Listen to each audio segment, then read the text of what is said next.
Step away from that Ferrari before I make this worse for you. Malcolm Reed did not move an inch. You already made it worse when you decided I could not own it. His appearance told Vanessa everything she assumed. A man like you does not arrive here in a car like that. But Malcolm gave her one quiet warning. Be very careful with the story you are about to tell. Vanessa turned suspicion into a public accusation. Someone call security! This man is trying to steal from my company! The valet knew the truth was nearby. Ma'am, I think you should look at the registration first. Vanessa made sure he could not speak. One more word, and you will lose this job tonight. Malcolm protected him without raising his voice. Do not punish him for telling the truth. The truth is obvious. He does not belong beside a Ferrari. The crowd watched Vanessa judge him openly. Still, Malcolm never looked afraid. Then police lights washed over the Ferrari. Sir, keep your hands where I can see them. Before you touch me, you may want to call your superiors. But Malcolm's silence had a history. To understand why Malcolm Reed stood there so still while a woman tried to turn his life into a crime scene, you have to understand that he had survived far worse than being underestimated. He had built his entire life in rooms where people looked at him last, listened to him least, and then acted surprised when his ideas saved them. Malcolm had been born in a neighborhood where broken engines were more common than working streetlights, and where boys learned early that the world often noticed their mistakes faster than their talent. His father had driven buses for nearly 30 years. His mother cleaned offices and buildings where the executives never learned her name. But in their small garage behind the house, Malcolm found a language that did not care about status. Engines either worked or they did not. Metal either fit or it failed. A machine could be understood if a person had patience, discipline, and the humility to listen. As a child, Malcolm could not afford model cars, so he drew them. He sketched the curves of Italian sports cars from old magazines other people threw away. He studied the way light moved across the hood of a Ferrari, the way every line seemed to be a decision made by someone who understood speed as both science and poetry. But he did not love cars because they were expensive. He loved them because they were proof that imagination could become something real enough to touch. While other boys dreamed of owning a Ferrari, Malcolm dreamed of understanding why one existed at all. He wanted to know how beauty and engineering could meet in one object so perfectly that even a stranger on the sidewalk would stop breathing for half a second. That obsession carried him out of the neighborhood, through scholarships, late-night jobs, and years of being the only person in the room who looked like him. He became an engineer first, then a designer, then a businessman almost by accident. People who understood cars trusted him. People who understood numbers eventually had no choice but to respect him. But Malcolm never chased attention. Attention to him was a noisy room where people applauded before they understood the cost of what they were praising. He preferred quiet ownership. He preferred to build things and let others stand beneath the lights. It was a habit born partly from humility and partly from pain. The person who understood that pain best was his wife, Eleanor Reed. Eleanor had met Malcolm before anyone called him brilliant, before investors returned his calls, before his first company appeared in financial magazines. She had met him when he still carried engine grease under his fingernails and apology in his posture, as though the world had taught him to take up less space than he deserved. Eleanor never saw him that way. She saw the mind behind the quiet. She saw the patience behind the restraint. She saw a man who could walk past a showroom window and describe, from memory, how the car inside breathed. For years, Malcolm and Eleanor built a life that looked ordinary from the outside and extraordinary from within. She taught high school literature. He worked impossible hours in the automotive industry, first repairing what others broke, then designing systems that made luxury dealerships more efficient, more honest, and more profitable. He believed the car business did not have to be built on arrogance. He believed that people buying a dream should not be cheated by those selling it. Eleanor believed in him so completely that when he hesitated to start his own company, she placed a notebook on the kitchen table and filled the first page with the name she thought belonged to his future. Reed Caldwell Automotive Group. Caldwell was not Malcolm's name. It belonged to Richard Caldwell, a charming investor with old money, perfect teeth, and the kind of confidence that opened doors before he knocked. Richard had the connections Malcolm lacked. Malcolm had the vision Richard could never have invented. Together, they launched what would eventually become Caldwell Prestige Motors, a chain of high-end dealerships known for rare European cars, white glove service, and a reputation so polished that wealthy customers trusted it before reading the contracts. In the early days, Malcolm believed partnership meant shared purpose. He learned later that some people use partnership as a polite word for taking what another person built. Richard Caldwell liked Malcolm's mind, but he did not like Malcolm's presence at the front of the company. Investors, Richard warned, were more comfortable with a familiar face. Clients, he suggested, expected a certain image. Malcolm heard the meaning beneath every careful phrase. He had heard it his whole life. So he stayed behind the curtain and built the systems, trained the staff, negotiated the supplier relationships, and designed the customer ethics policy that became the company's hidden strength. Richard smiled at ribbon cuttings. Malcolm made sure the lights stayed on. Then came the betrayal. It was not dramatic at first. Betrayal rarely announces itself with thunder. It arrives as missing paperwork, delayed signatures, board meetings rescheduled without notice, legal language no one explains until it is too late. By the time Malcolm realized Richard had tried to push him out, the company was already wearing another man's name like a stolen suit. Eleanor wanted him to fight publicly. She wanted the world to know who had built the foundation beneath Caldwell's marble floors. Malcolm wanted justice too, but he also knew the cost of a public battle. He had seen what powerful men could do when they felt exposed. He chose a slower kind of justice, one that required patience, discipline, and the kind of silence most people mistake for surrender. With Eleanor's help, Malcolm protected what mattered. Through a private family trust, carefully structured before Richard understood what was happening, Malcolm retained controlling interest in the holding company behind Caldwell Prestige Motors. Richard kept the spotlight. Malcolm kept the keys. The arrangement was strange, but it worked.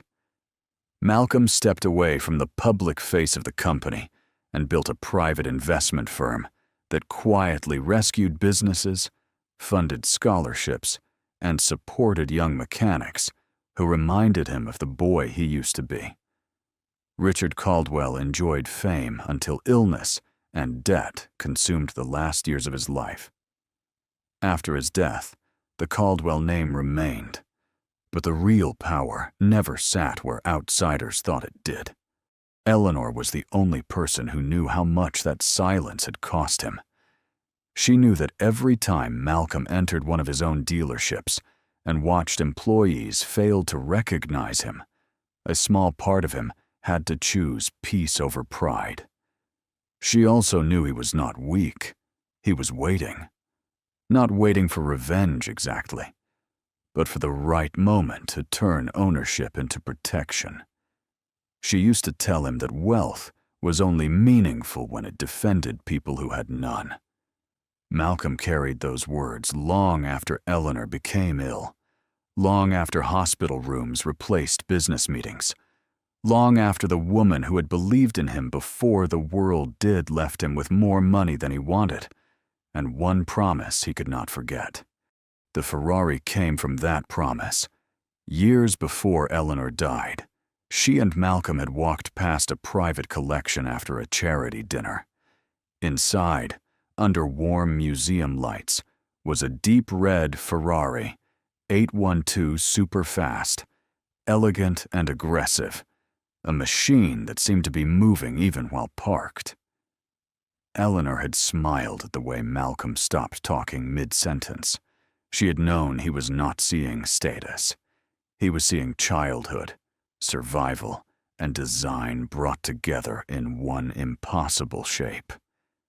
She had told him that one day, when he finally stopped hiding from the life he had earned, he should buy one in red, not because rich men did, but because the boy in the garage deserved to see his dream in color.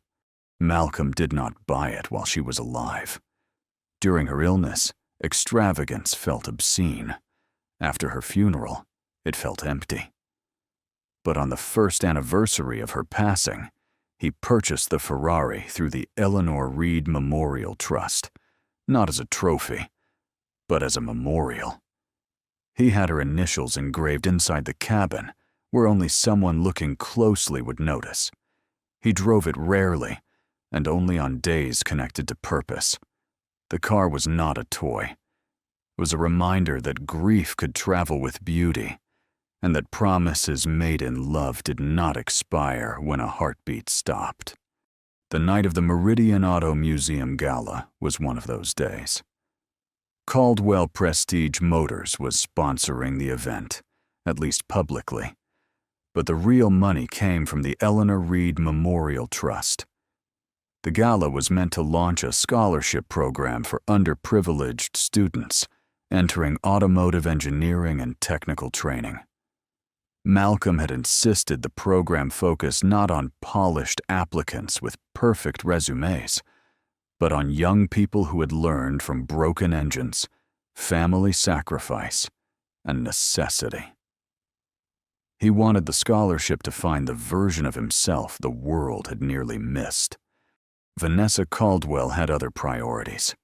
She was not Richard Caldwell's daughter, though she allowed people to assume the connection when it helped her. She had married briefly into the extended Caldwell family, kept the name after the divorce, and built a career out of appearing indispensable to men who confused Polish with competence. Vanessa had been appointed interim CEO after a leadership scandal shook the company, and she treated the temporary position as though it were a throne. She understood luxury branding, media optics, and the social choreography of wealthy rooms. She did not understand loyalty. She did not understand craftsmanship. And she certainly did not understand the kind of quiet power that did not need to introduce itself. To Vanessa, Caldwell Prestige Motors was an image to be sold. She wanted to merge the company with a foreign luxury conglomerate that had no interest in Malcolm's ethics policies, scholarship commitments, or employee protections. The sale would have given Vanessa an enormous personal bonus and a permanent title in the new organization. It also would have gutted the foundation Malcolm had built. Customer service departments would be outsourced. Longtime mechanics would be dismissed. The scholarship fund would be renamed, reduced, and folded into a marketing campaign.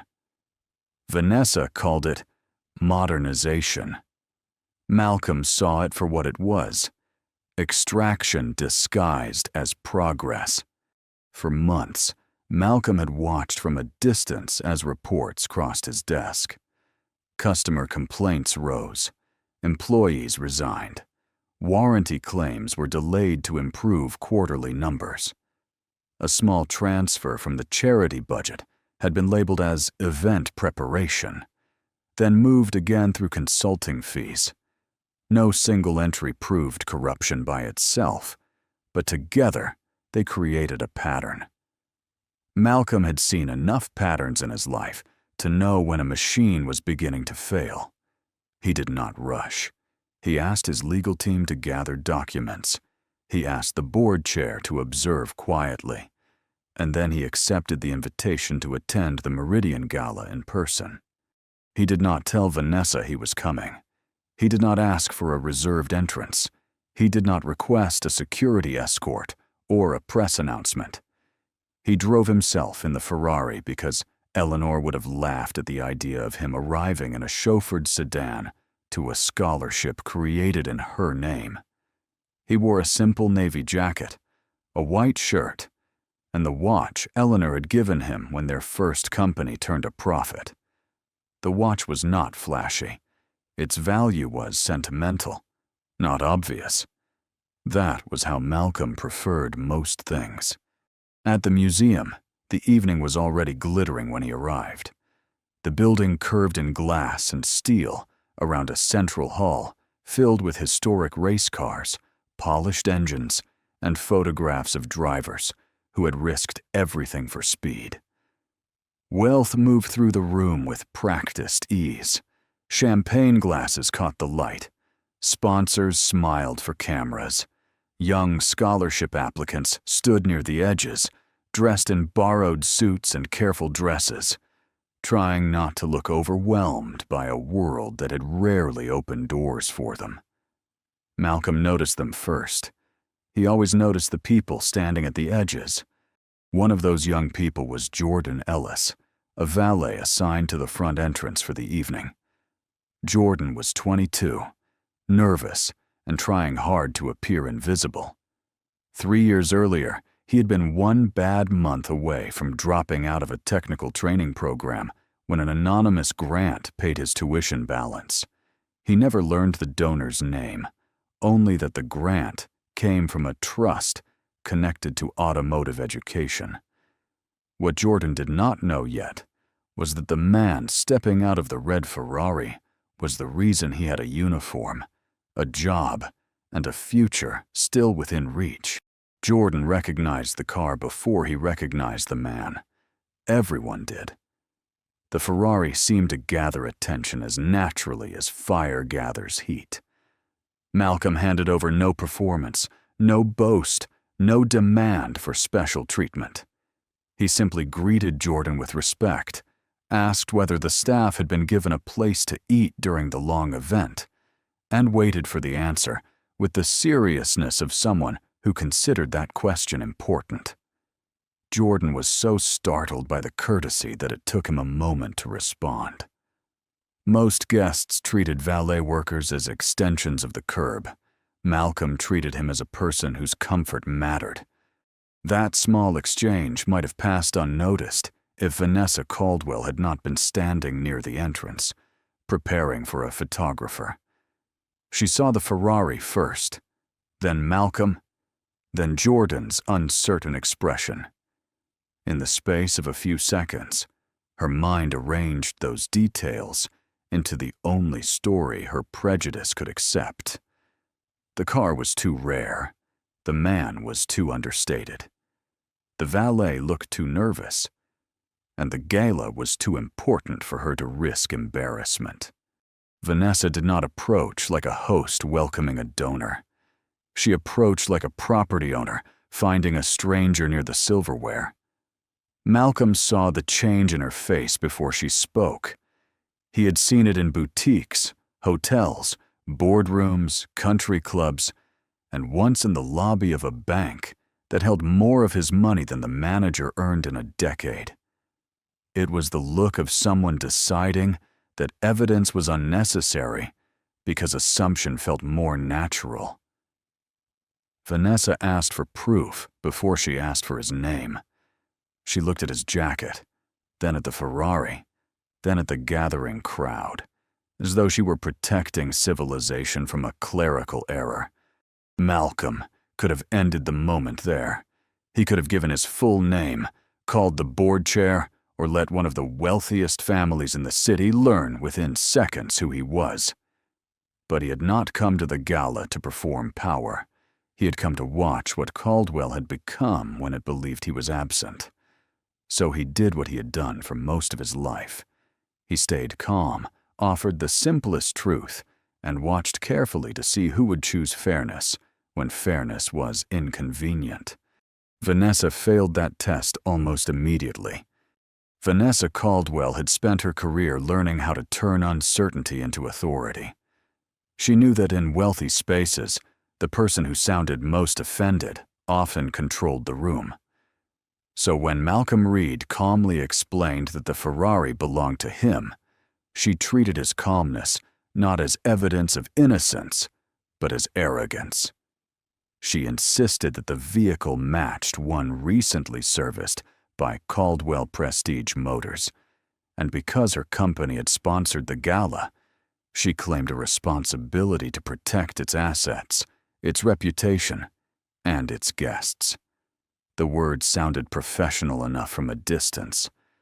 Up close, they were something uglier, wearing a tailored suit. Malcolm listened without interruption. That made people uneasy. A guilty man, they expected, would panic. An innocent man, they assumed, would defend himself loudly. Malcolm did neither. He stood beside the Ferrari with the stillness of someone who had learned long ago that raising his voice would only make certain people feel justified in fearing him. He removed the registration card from a leather folder and offered it to Vanessa. She glanced at it only long enough to dismiss it. The name on the paperwork did not satisfy her because it did not match the story she had already chosen. Eleanor Reed Memorial Trust meant nothing to her except another obstacle between her accusation and the public victory she wanted. The crowd grew thicker. Guests who had come to celebrate charity now lingered for scandal. A few recorded openly. Others pretended to check messages while angling their phones toward Malcolm's face. This was how humiliation multiplied in the modern world. It no longer needed a courtroom or a newspaper. It needed only a confident liar, a silent crowd, and a camera hungry enough to turn a human being into content before the truth had time to breathe. Jordan Ellis stood near the valet podium with his hands tight at his sides. He knew something was wrong. The man beside the Ferrari did not move like a thief. He had arrived openly, not in a rush. He had spoken kindly. He had known to ask about the staff meal, a detail no ordinary guest noticed. Most importantly, Jordan had seen the registration card. He had caught the name of the trust, and something about it stirred a memory from the tuition letter he had kept folded in a shoebox at home. The grant that saved his future had come from the Eleanor Reed Memorial Trust. The same words were on the card Vanessa had just refused to believe. Jordan wanted to speak, but fear trapped him. His supervisor had warned the valet staff before the event that Vanessa Caldwell did not tolerate embarrassment. Workers who caused trouble would not be invited back. For Jordan, losing this job meant more than missing a paycheck. It meant falling behind on rent, delaying certification, maybe returning to the same dead-end work he had fought to escape. He watched Vanessa sharpen her accusation, and shame burned in him because he understood how silence could become cooperation. Inside the museum, the gala continued without understanding that its true purpose was being threatened outside the doors. Young students stood near displays of vintage engines, while donors congratulated themselves for generosity. A large banner promised a new future for overlooked talent in automotive engineering. Malcolm had funded that banner.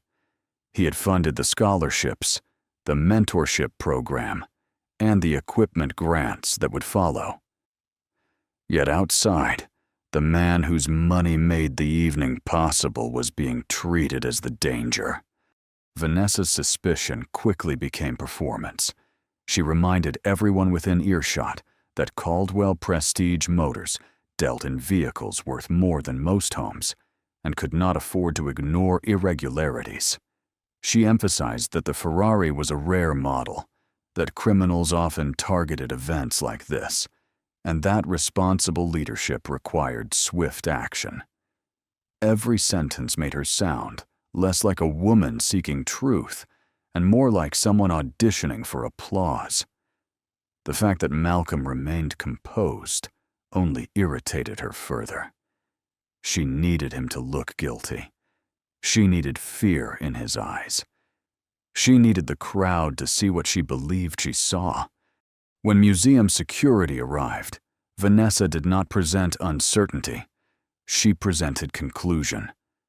She described Malcolm as an unauthorized individual attempting to take control of a high-value vehicle connected to her company. The words were careful, polished, and poisonous. They avoided the crudeness of open prejudice while carrying the same conclusion. This man didn't belong here, and therefore his ownership must be impossible. Malcolm again offered documentation. Again, Vanessa's certainty moved faster than anyone's willingness to verify. Security asked Malcolm to step away from the vehicle. He did. That small act of cooperation seemed to disappoint the people waiting for drama. He did not reach into his pocket suddenly. He did not challenge them with anger. He simply stepped back, folded his hands, and asked that the documents be checked before anyone treated an assumption as fact. One guard looked embarrassed. Another looked toward Vanessa, as though her title mattered more than the paperwork in Malcolm's hand. That glance told Malcolm almost everything he needed to know about the culture she had created. Vanessa noticed it too. Power teaches some people to recognize hesitation and punish it before it becomes courage. She pressed harder, reminding the guards that the entire gala was under media coverage and that any delay could become a reputational disaster. What she did not mention was that she had already created the disaster. In her mind, reputation meant controlling how things looked, not whether they were right. The first police car arrived 10 minutes later. To the crowd, it felt like confirmation. People who had been unsure now adjusted their faces into expressions of concern. Police lights have a way of turning suspicion into a script, and once that script begins, many people stop asking who wrote it. Malcolm watched the officers approach. He had known this possibility from the moment Vanessa raised her voice. He had also known that his wealth, his documents, and his education might not protect him quickly enough if the wrong person decided that his calmness was defiance. The lead officer, Daniel Price, was not cruel in the theatrical way Vanessa was cruel. His danger was quieter. He arrived with the fatigue of a man who believed he had seen enough to trust shortcuts. Vanessa gave him her version first. She did it quickly, confidently, and with just enough corporate language to sound credible. She described the Ferrari as possibly stolen from company custody, Malcolm as evasive, and the registration paperwork as suspicious. By the time Malcolm was invited to explain, he was no longer a man beside his own car. He was a suspect, attempting to overcome a story already planted.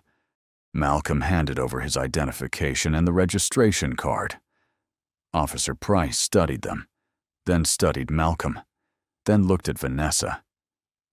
That sequence mattered. The documents should have been the center of gravity. Instead, the officer's eyes kept returning to the woman in the expensive dress, who seemed so certain. Malcolm recognized the old imbalance. Paper was supposed to speak equally for everyone, but in the real world, paper often needed a powerful person to read it honestly. Vanessa grew bolder when she sensed the officer's uncertainty. She claimed there had been internal alerts about inventory irregularities at a Caldwell service facility. That part was not entirely false, which made the lie more dangerous. There had been irregularities, but they were not caused by Malcolm. They were caused by Vanessa's own pressure on employees to move vehicles and records in ways that made quarterly reports look cleaner than they were. One of those records involved a Ferrari recently serviced under a trust account. Vanessa had seen the paperwork days earlier and ignored the owner's name because she was focused on something else, hiding the fact that charity funds and service charges had been shifted between accounts before the merger review. The Ferrari, in other words, was not evidence of Malcolm's crime. It was evidence of Vanessa's panic. But no one outside the museum knew that yet. All they saw was a black man being questioned beside a car they assumed belonged to someone richer, louder, and more expected. Officer Price asked Malcolm why he had come to the event. Malcolm explained that he had been invited. Vanessa challenged that immediately, claiming she had personally reviewed the VIP list and did not recall seeing his name. She made memory sound like proof. Malcolm did not argue. He simply provided the digital invitation stored on his phone. Vanessa leaned in, saw the donor access credential, and for the first time a flicker of concern crossed her face. It disappeared quickly, but Malcolm saw it. The credential did not list him as Malcolm Reed. It listed him under the name of the trust. That was by his own design. For years, he had preferred the work to be recognized, not the man behind it. But now the privacy that had protected his peace gave Vanessa room to attack him. She suggested the invitation could have been obtained improperly. She suggested the trust name could be used as cover. She suggested anything that kept her from admitting the simplest possibility, that she had been wrong from the beginning. A younger officer asked whether someone from Caldwell's headquarters could verify the service records. Vanessa answered before Malcolm could. She insisted that she was the highest-ranking Caldwell executive present, and that her judgment should be sufficient until the vehicle could be impounded. The word impounded moved through the crowd like a spark. Phones lifted higher. Jordan's face tightened. Malcolm looked toward the Ferrari, not because he feared losing it, but because the thought of that car being dragged away under suspicion felt like an insult to Eleanor's memory. He remembered the day the Ferrari arrived.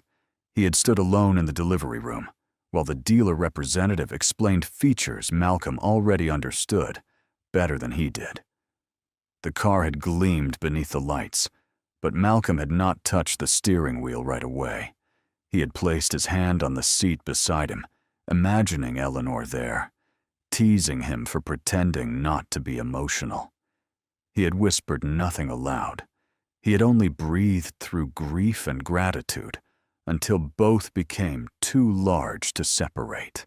Now Vanessa was turning that memory into evidence of theft, and the cruelty of it settled deeper than her words.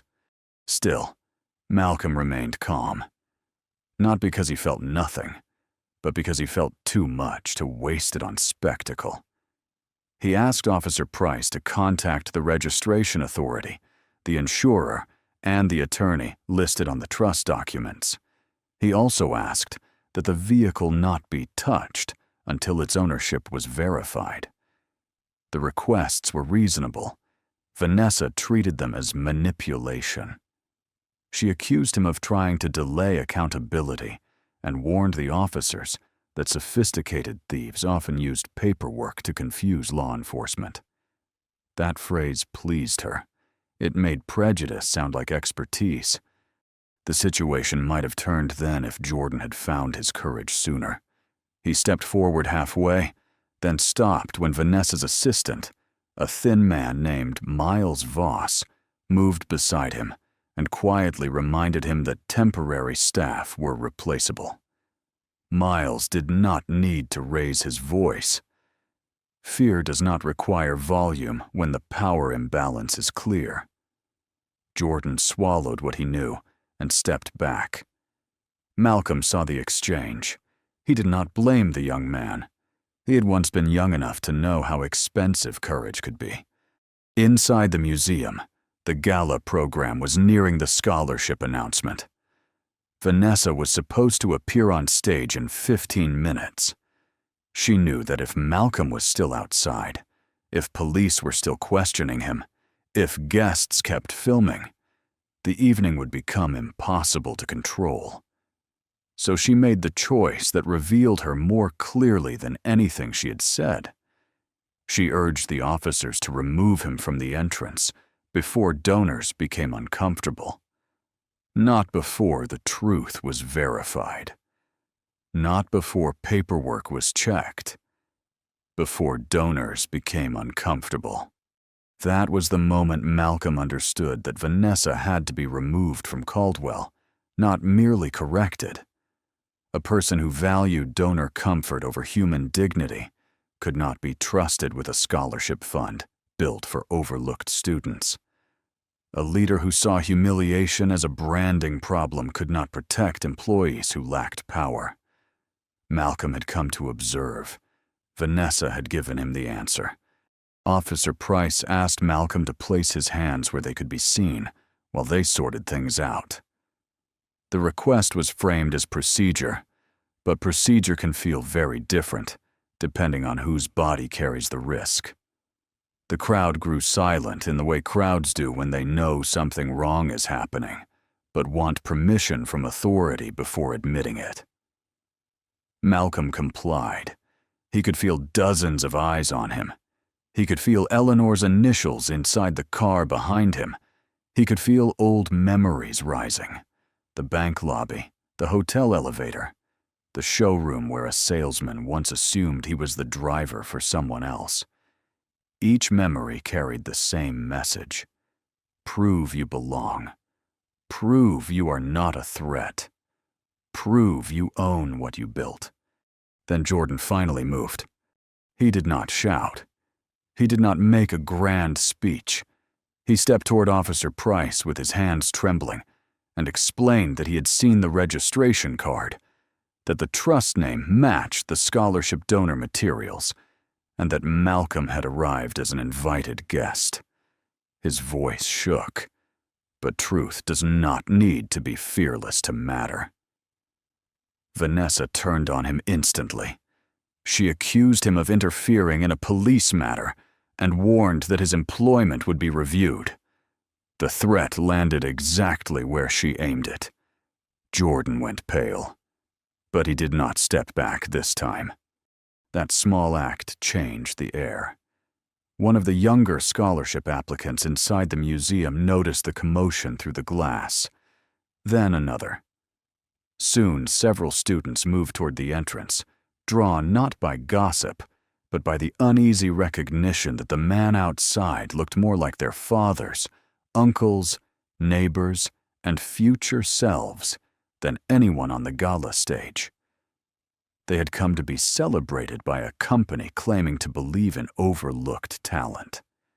Now they were watching that company's acting CEO overlook truth in real time. Malcolm looked at Jordan with gratitude, but not surprise. Courage often begins as a whisper. He knew that.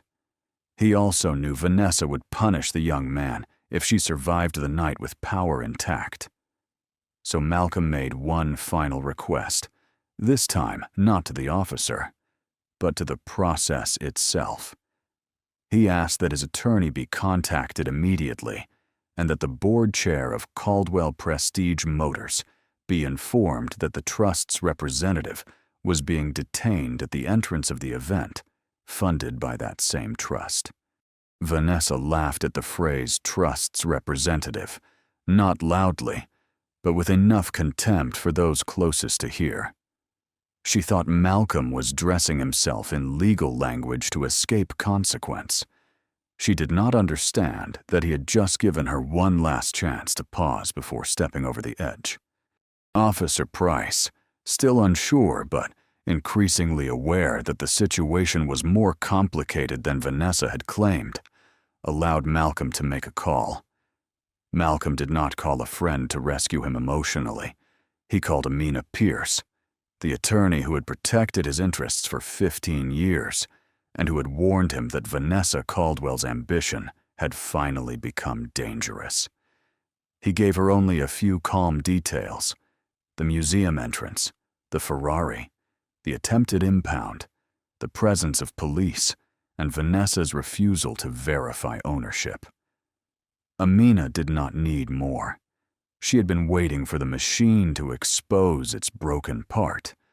While they waited, Vanessa tried to reclaim control by moving the event forward. She instructed Miles to inform the stage manager that the scholarship announcement would be delayed due to a security issue. That phrase spread quickly through staff radios. Security issue. It sounded clean. It sounded neutral. It erased Malcolm's name, Vanessa's accusation, Jordan's courage, and the simple fact that the only danger present had been created by a woman who mistook her bias for leadership. Minutes passed. The crowd shifted. The police checked the license plate and found no stolen vehicle report. They checked Malcolm's identification and found no warrant, no record, no reason to restrain him. But Vanessa kept insisting that internal company records raised concern. She promised documentation from Caldwell's system, and Miles hurried to retrieve a tablet.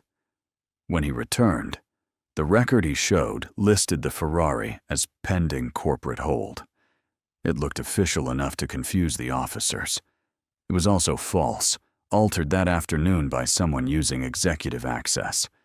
Malcolm saw the screen and understood. The accusation was no longer just prejudice. It was fraud being improvised in public.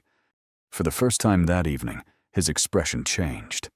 Not into anger, not exactly, but into something colder. Disappointment, sharpened by certainty. Vanessa mistook it for fear and pressed forward, urging the officers to detain him until the discrepancy could be resolved. Officer Price reached for his cuffs, not with eagerness, but with the weary surrender of a man letting a flawed process carry him.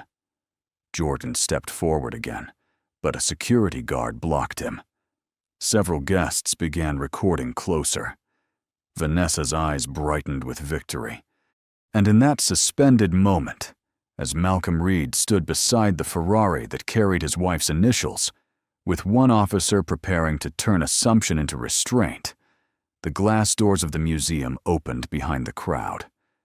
A woman in a gray suit entered with a leather case in one hand and the expression of someone who had not come to negotiate. Behind her walked Bernard Hayes, the board chair Vanessa had been trying to avoid for months, and Marisol Chen, Caldwell's chief financial officer, carrying a folder thick enough to end careers. Vanessa saw them and went still. Malcolm did not smile. He simply lowered his hands and waited for the truth to arrive. Amina Pierce did not need to raise her voice to take control of the entrance. Some people carry authority like jewelry, bright and decorative, meant to be noticed before it is useful. Amina carried it like a blade kept sharp in silence. She moved through the crowd without asking anyone to step aside, and still they did. Bernard Hayes followed with the exhausted look of a man who had ignored too many warning signs and was now watching them gather into proof. Marisol Chen kept her eyes on Vanessa, not with hatred, but with the clean sadness of someone who had finally confirmed what she had feared. Vanessa recovered first, or tried to. She spoke to Bernard as though this were merely an unfortunate misunderstanding caused by an uncooperative guest. She framed the police presence as a necessary precaution. She described Malcolm as evasive, the Ferrari as suspicious, and the altered company record as justification for every humiliating second that had passed. But her words no longer landed with the same force. Power depends on the room believing you are the highest authority present. Vanessa had just lost that illusion. Amina asked Officer Price to review the documents in her case before any further action was taken. This time, no one dismissed the paperwork. The first document established the Ferrari's ownership. The vehicle had been purchased legally, insured properly, and registered through the Eleanor Reed Memorial Trust. The VIN matched, the title matched, the insurance matched, the trust documents matched. There was no theft, no unauthorized possession, no legal basis for impoundment. The car belonged to the trust, and Malcolm Reed was its managing trustee. Officer Price's face changed as he read. It was not dramatic, but it was visible. The confidence he had borrowed from Vanessa drained away, leaving behind the discomfort of a man realizing he had nearly placed handcuffs on an innocent person because someone wealthy had sounded certain. He returned Malcolm's identification with a formality that could not repair the damage, but at least stopped it from growing. The younger officer looked relieved. The security guards looked away. Vanessa refused to surrender. She shifted from accusation to confusion, insisting that the internal Caldwell record still listed the car under corporate hold. Marisol Chen opened her folder. That was the moment Vanessa's fear became unmistakable. Marisol had spent weeks tracing irregular entries across Caldwell's systems. At first, she had believed the problem was sloppy management under pressure from the proposed merger. Then she found the charity transfers. Then, the delayed warranty reimbursements. Then, the executive overrides attached to vehicles used as collateral in internal reports. Finally, that afternoon, she saw the Ferrari record altered less than an hour before Malcolm arrived at the gala. The alteration had not been made by a clerk. It had been made through executive credentials assigned to Vanessa Caldwell's office. The crowd did not understand every technical detail, but they understood enough. They understood that the document Vanessa had used to justify suspicion had been changed from inside her own system. They understood that the man she had accused had shown real paperwork, while she had relied on a record that now looked manufactured. Most of all, they understood that the story they had been recording was not the one they thought. Their phones remained raised, but the mood behind them changed. Curiosity became recognition. Recognition became shame. Vanessa tried to blame Miles. Miles looked as though his soul had left him standing there with a tablet in his hands. For months, he had obeyed her, softened her threats into emails, arranged her meetings, and watched her treat fear as a management tool. Now, with police present and the board chair listening, loyalty became too expensive. He admitted that Vanessa had ordered him to pull the Ferrari's service history and flag it before the gala, claiming she needed leverage over an unnamed trust donor who might oppose the merger. He had not known she would turn that flag into a police accusation. That did not make him innocent, but it made the machinery visible. Bernard Hayes closed his eyes for a moment. Malcolm watched him carefully. Bernard was not a villain, but cowardice in a boardroom can create space for villains to operate. He had allowed Vanessa's aggression because profits had risen. He had accepted her explanations because asking harder questions would have delayed the merger.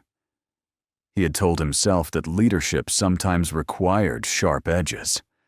Now those sharp edges had been turned on the very person whose trust kept Caldwell alive. Amina then presented the second set of documents. These were not about the Ferrari. They were about control. The Eleanor Reed Memorial Trust held the controlling interest in Reed Caldwell Holdings, the private entity that owned the majority of Caldwell Prestige Motors. Through that trust, Malcolm Reed possessed the authority Vanessa had spent months pretending she held without limits. He was not a random guest. He was not merely a donor. He was not an outsider trying to impress anyone with a sports car. He was the hidden founder, the principal owner, and the final vote on the merger Vanessa had built her future around. The silence that followed was deeper than the earlier silence. Earlier, people had been quiet because they were waiting to see a man punished. Now they were quiet because they understood. They had watched the owner of the company be treated like a criminal by his own acting CEO. Vanessa stared at Malcolm as if seeing him for the first time made the world unfair to her. That is the strange arrogance of people who judge too quickly. They are not horrified by the harm they caused. They are offended that the person they harmed turned out to have power. In her face, Malcolm saw no real remorse, only calculation collapsing. She was not thinking about the insult to his dignity. She was thinking about the merger bonus slipping away, the board votes dissolving, the headlines forming, and the video evidence spreading faster than her lawyers could contain it. Malcolm finally spoke, but even then, he did not perform anger for the crowd. He made it clear, in a measured way, that the issue had never been whether he could prove he owned the Ferrari. The issue was, what would have happened if he could not? What if he had been a mechanic, borrowing a customer's car with permission? What if he had been a young student from the scholarship program standing beside a vehicle he had been asked to move? What if he had been Jordan, or any worker whose documents were not enough to overcome a powerful person's assumption? Malcolm's calmness forced the crowd to confront the truth Vanessa had tried to hide behind procedure. The problem was not a misunderstanding. It was a system in which certain people were believed first, and others were forced to survive the consequences. Jordan stood near the valet podium, barely breathing. When Malcolm's eyes found him, the young man looked down, ashamed that he had hesitated. Malcolm did not let that shame settle. He acknowledged Jordan's courage in front of everyone, not as a dramatic reward, but as a correction. The first person at that entrance who had tried to protect the truth had not been a board member, an officer, or an executive. It had been a young valet with the most to lose. That fact embarrassed the powerful more than any speech could have. Vanessa attempted one last defense. She claimed she had acted out of concern for company property, but that argument collapsed under its own weight. Amina reminded the officers and the board that concern for property did not explain why Vanessa ignored valid registration, threatened a witness, pushed for impoundment before verification, or used an altered internal record. Marisol added the financial findings. Transfers from the scholarship event budget to consultant accounts tied to the merger campaign, delayed vendor payments hidden under administrative review, and pressure placed on employees who questioned the numbers. The Ferrari incident had exposed the pattern because Vanessa, in her haste to humiliate Malcolm, had reached for the same tools she used everywhere else: intimidation, optics, and manipulated records. Poetic justice does not always arrive with shouting. Sometimes it arrives as a board chair asking for a badge to be surrendered. Bernard removed Vanessa as acting CEO on the spot, pending a formal investigation. The words were quiet, But they struck harder than any public insult she had thrown at Malcolm. The title she had used as a weapon disappeared in front of the same crowd she had tried to impress. Her access to company systems was suspended. The merger vote was postponed indefinitely. The police opened a separate inquiry into the altered record, and the charity fund she had treated as a branding tool was placed under independent protection by the trust she had mocked. Vanessa's face hardened as she realized there would be no graceful exit. Minutes earlier, she had wanted Malcolm removed from the entrance so donors would not feel uncomfortable. Now donors watched as she was escorted away from the gala she had planned to dominate. She had accused Malcolm of not belonging beside the Ferrari. In the end, she was the one who no longer belonged in the building. The same cameras she had welcomed for publicity captured her fall. The same crowd she had tried to command stepped back from her, as though arrogance itself had become contagious. Malcolm did not celebrate. That disappointed some people watching, but it revealed the difference between justice and revenge. Revenge would have demanded humiliation equal to the humiliation Vanessa had attempted. Justice required something more difficult and more lasting. Malcolm wanted the company repaired. He wanted the scholarship protected. He wanted employees free from fear. He wanted the students inside the museum to remember the night, not only as the night a powerful woman was exposed, but as the night a promise survived. The gala did not end. That was Malcolm's decision. Vanessa's removal created chaos, but Malcolm refused to let her failure become the students' punishment. After a delay, the guests were invited back into the main hall. The mood had changed completely. The champagne seemed less important. The speeches sounded thinner. People who had arrived expecting a pleasant evening of charity now carried the uncomfortable knowledge that charity without dignity is only decoration. When Malcolm entered the hall, he did not enter like a conquering hero. He entered slowly, with Jordan beside him and Amina a few steps behind. The red Ferrari remained outside under the lights, no longer a symbol of suspicion, but of everything people had failed to see. Inside the museum, the scholarship applicants watched him with a different kind of attention. Earlier, some had wondered whether they belonged in such a polished room. Now they had seen the man who funded the room nearly thrown out of it. The lesson was painful, but it was also powerful. Belonging, they learned, is not always granted by the people guarding the door. Bernard Hayes took the stage first and admitted, with visible difficulty, that the evening's program had nearly been overshadowed by a failure of leadership.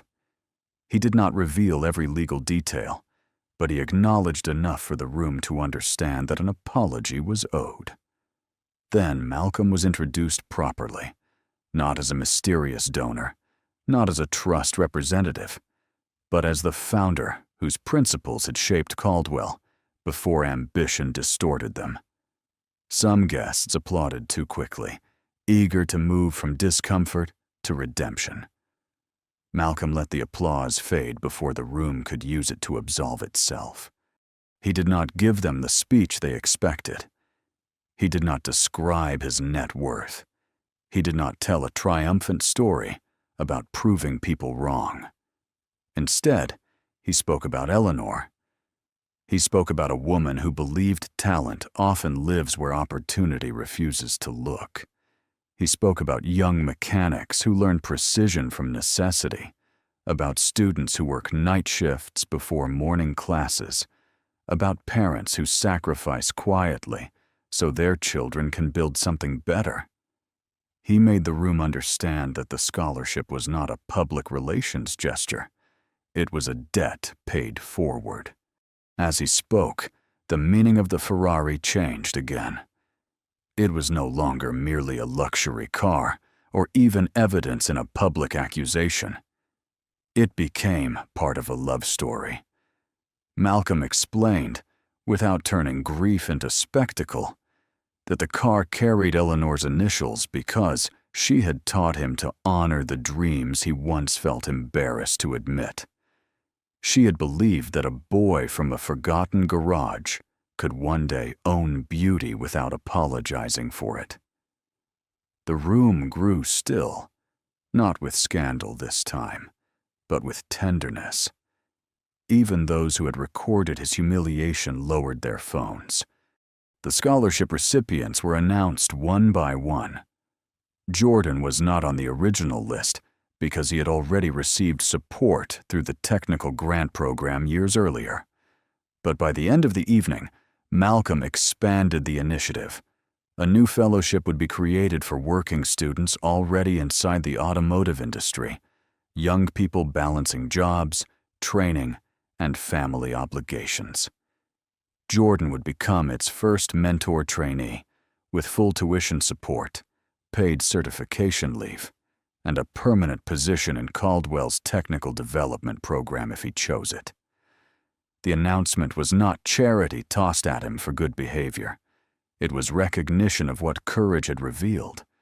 In the weeks that followed, the video spread far beyond the city. At first, people shared the most dramatic clip. Vanessa accusing Malcolm, the police lights flashing against the Ferrari, the moment Amina arrived with documents. But as longer footage emerged, the conversation changed. Viewers noticed Jordan trying to speak. They noticed Malcolm offering paperwork again and again. They noticed how quickly the crowd believed suspicion when it was spoken by someone expensive. The story became bigger than a Ferrari, bigger than a CEO losing her title, bigger even than one man's vindication. It became a mirror. Caldwell Prestige Motors underwent a reckoning. Malcolm did not burn the company down. He rebuilt its foundation in public. The proposed merger was canceled. An independent audit confirmed misuse of event funds and improper manipulation of internal records. Vanessa faced civil claims, regulatory scrutiny, and the permanent collapse of the image she had curated so carefully. Miles cooperated with investigators and was dismissed from his role. Bernard Hayes resigned from the board after admitting that oversight had failed under his leadership. Marisol Chen was appointed interim president, not because she was flawless, but because she had chosen the truth when silence would have protected her career. The company changed in ways that mattered. Employees received a protected channel for reporting misconduct. Valet workers, porters, mechanics, and junior staff were included in dignity and escalation policies that were not just printed in handbooks, but enforced. Customer contracts were rewritten in plain language. Warranty claims were reviewed. The scholarship fund was expanded and placed under a separate board that included educators, technicians, and former recipients. Malcolm insisted that the people most often ignored by luxury businesses should have a voice in how those businesses measured integrity. As for the Ferrari, Malcolm kept driving it, but not often. He brought it to the museum once each year for the scholarship ceremony, parking it not behind velvet ropes, but near the student entrance, where young people could see it up close. He allowed them to ask questions about the engine, the design, the balance between power and control. He loved those questions because they came from curiosity, not envy. He wanted them to understand that beauty did not belong only to those born near it. It could be studied, built, earned, and honored.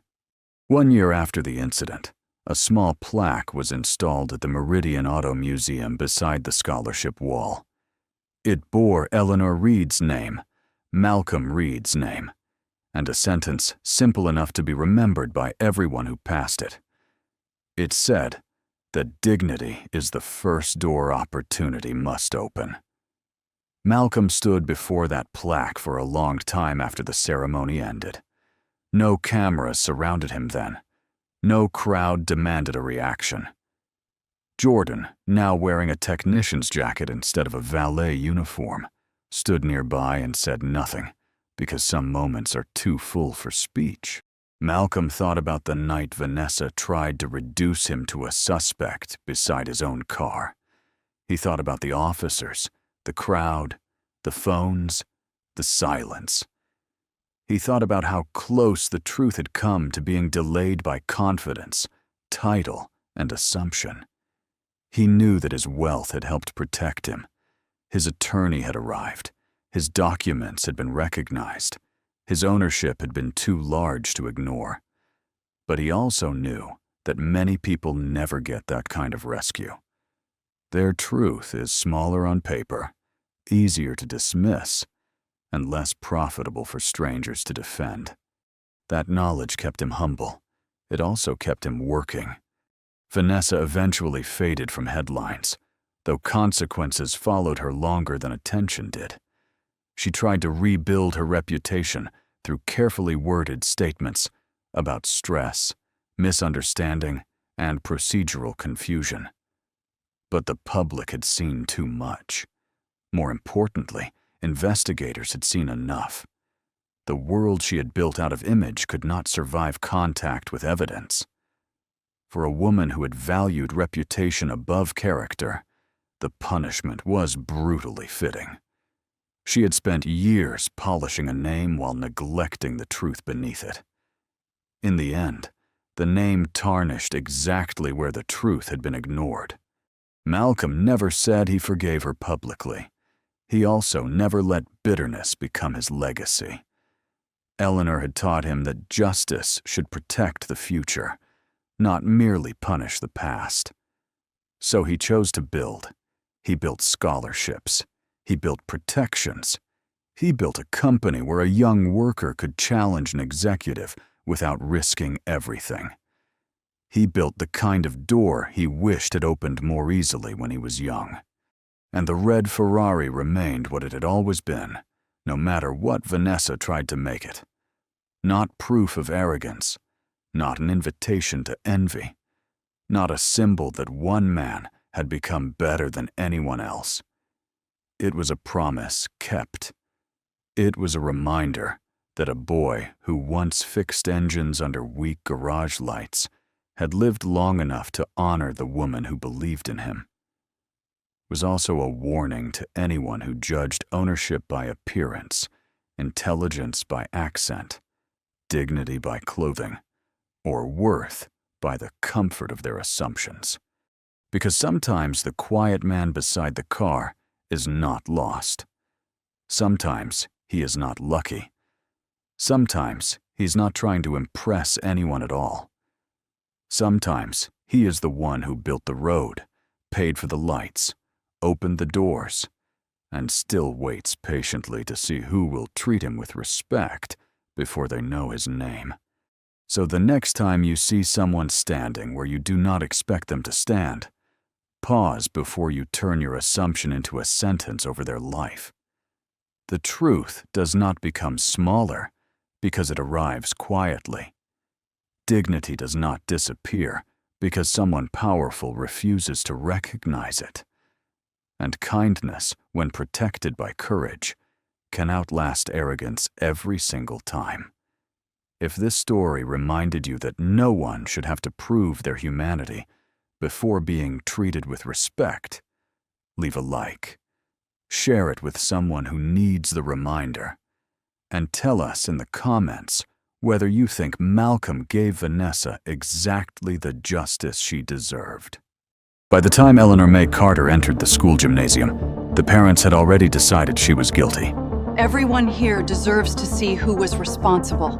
Some of them had spent the night beside hospital beds, terrified after their children became sick from lunch at Willowbrook Academy. They wanted someone to blame, and the school had given them the easiest person in the building to hate. Willowbrook will not tolerate negligence where children's lives are concerned. Not the principal who had ignored the warning before anything happened. The children need the truth more than they need someone to blame. Not the operations director who had approved the cheaper food supplier behind the scenes. Do not make this worse for yourself. Not the board members who cared more about reputation than the safety of the children. They gave them Eleanor, the old lunch lady in the faded cafeteria uniform. She stood beneath the bright gym lights with her hands folded, while sealed lunch trays waited like evidence. Wealthy parents whispered, cried, and stared as if 12 years of kindness had suddenly become a crime. We are reviewing the actions of the employee closest to the food service.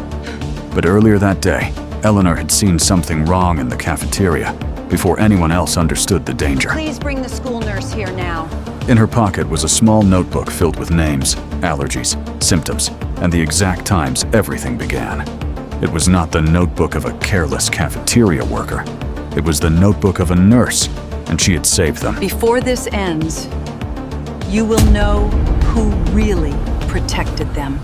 Long before the parents of Willowbrook Academy filled the gymnasium with anger, long before sealed lunch trays were placed on a table, like criminal evidence, long before Eleanor May Carter stood under those bright lights, with the whole school looking at her as if she had tried to hurt the children she loved, she had been known for one simple thing.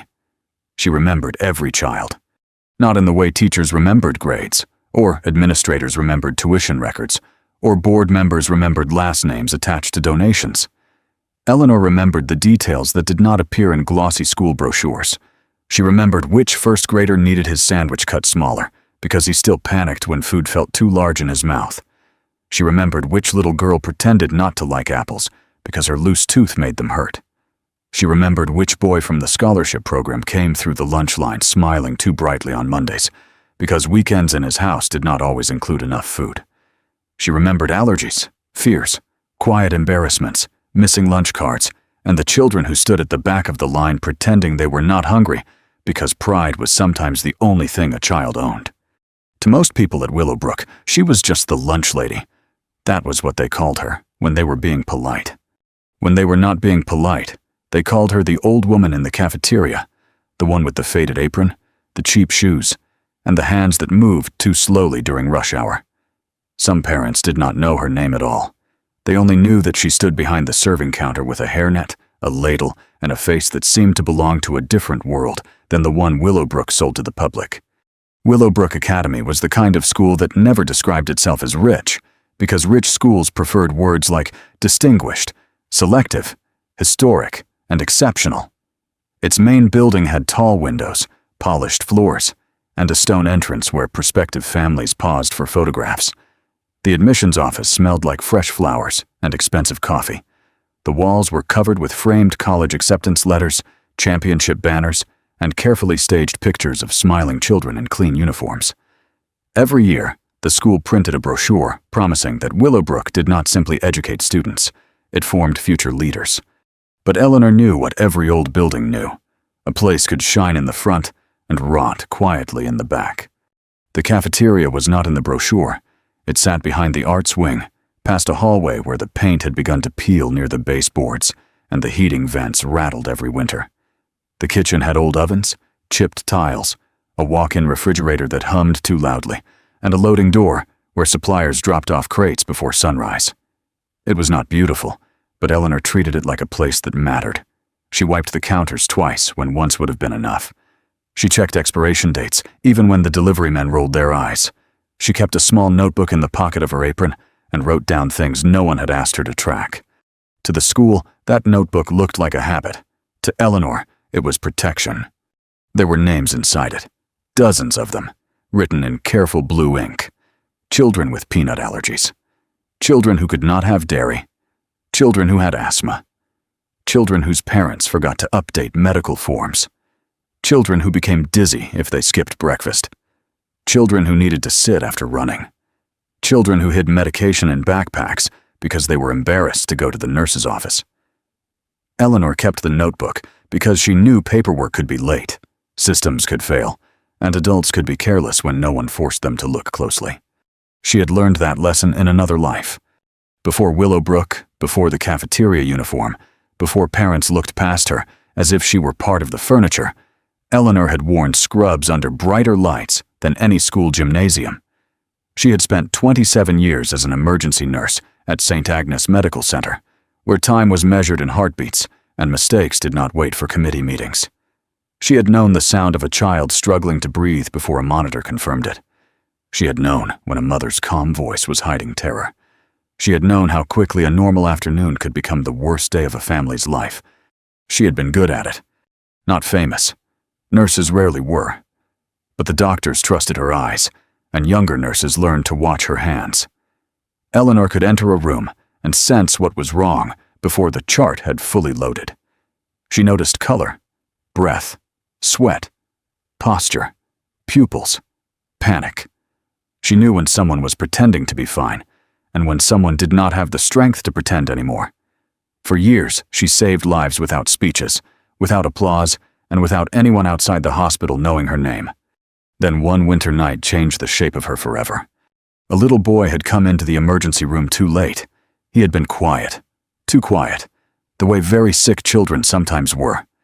His mother kept apologizing for not bringing him sooner, as if poverty, fear, and bad transportation were personal failures instead of the traps they often became. Eleanor did everything right. The team did everything right. But sometimes doing everything right still leaves you standing beside a bed after the machines stop, holding the silence like broken glass. People told Eleanor it was not her fault. They told her she could not save everyone.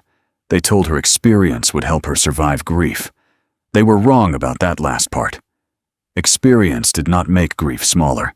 It only made it more precise.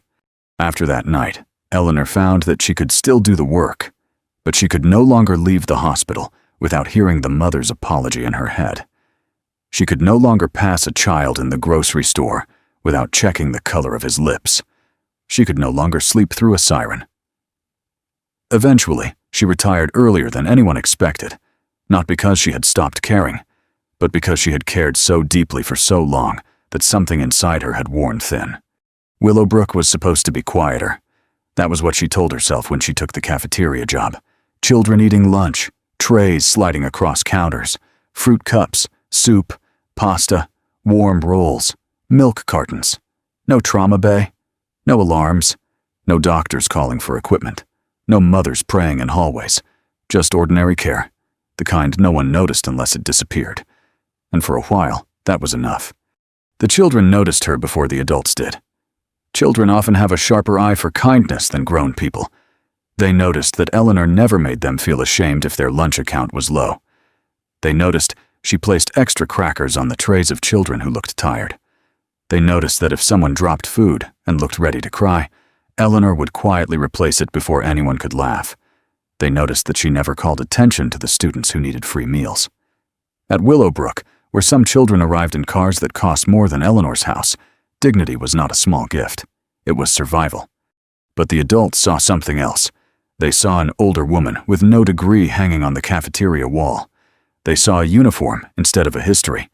They saw someone useful, replaceable, and safely beneath them. Principal Preston Vale, especially, saw her that way. Dr. Preston Vale had built his career on sounding compassionate in rooms where compassion was useful. He had a polished voice, silver hair, and the kind of smile that made donors feel their money was becoming virtue. He spoke often about safety, excellence, and the sacred trust of educating children. He knew how to pause before important words. He knew how to place one hand over his heart at assemblies. He knew how to make parents believe Willowbrook was not just a school, but a shield. Eleanor had worked around emergencies too long to be fooled by calm voices.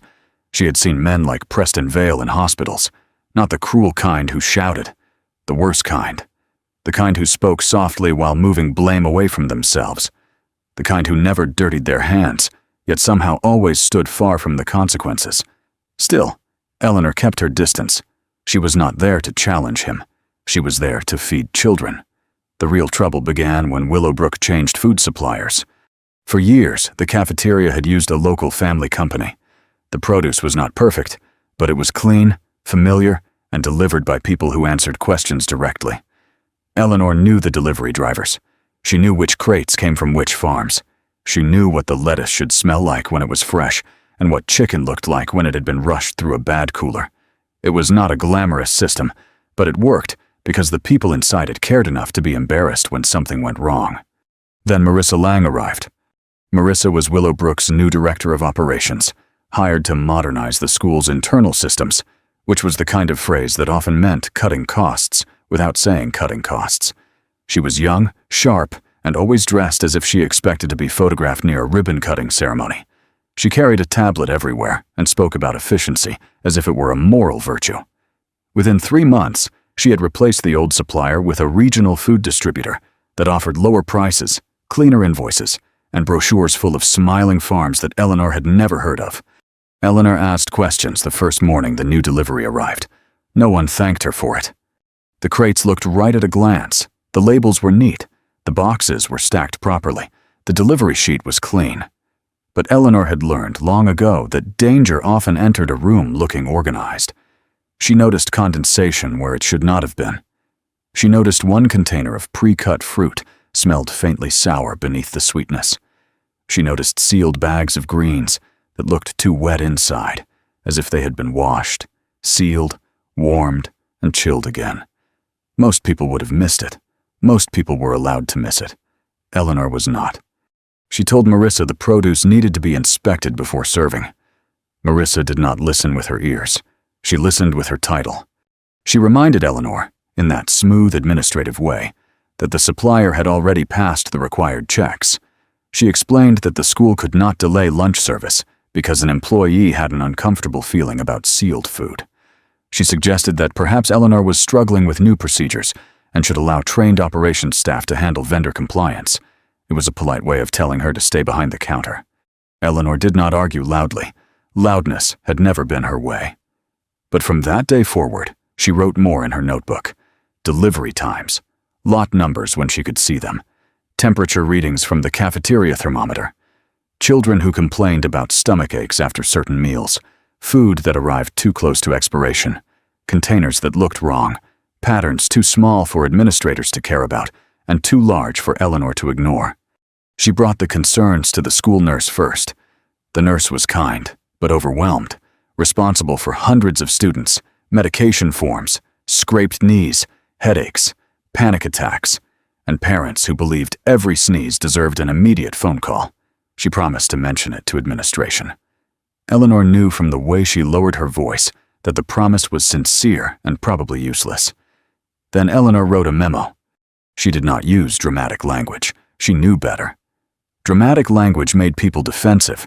She listed dates, symptoms, delivery concerns, and her recommendation that Willowbrook pause service from the new supplier until an independent inspection could be completed. She placed one copy in Marissa's inbox and another in the principal's office. Days passed. Nothing changed. The new supplier kept coming. The invoices kept shrinking. Marissa's confidence grew. Preston Vale praised her at a staff meeting for responsible stewardship of school resources. Board members liked numbers that moved in the right direction. Parents liked tuition increases that could be delayed another year. No one wanted to know why savings had appeared so quickly, because quick savings feel like intelligence until someone gets hurt. Eleanor kept feeding children, and every day, the cafeteria became a little harder for her to trust. There was one child she watched more closely than the others.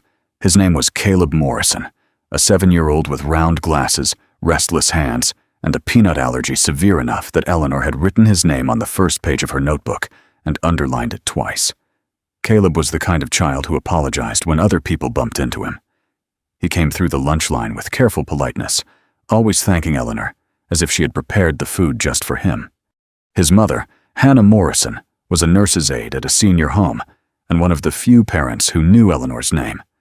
She worked long shifts and arrived at school events in shoes that looked too tired for the polished hallways.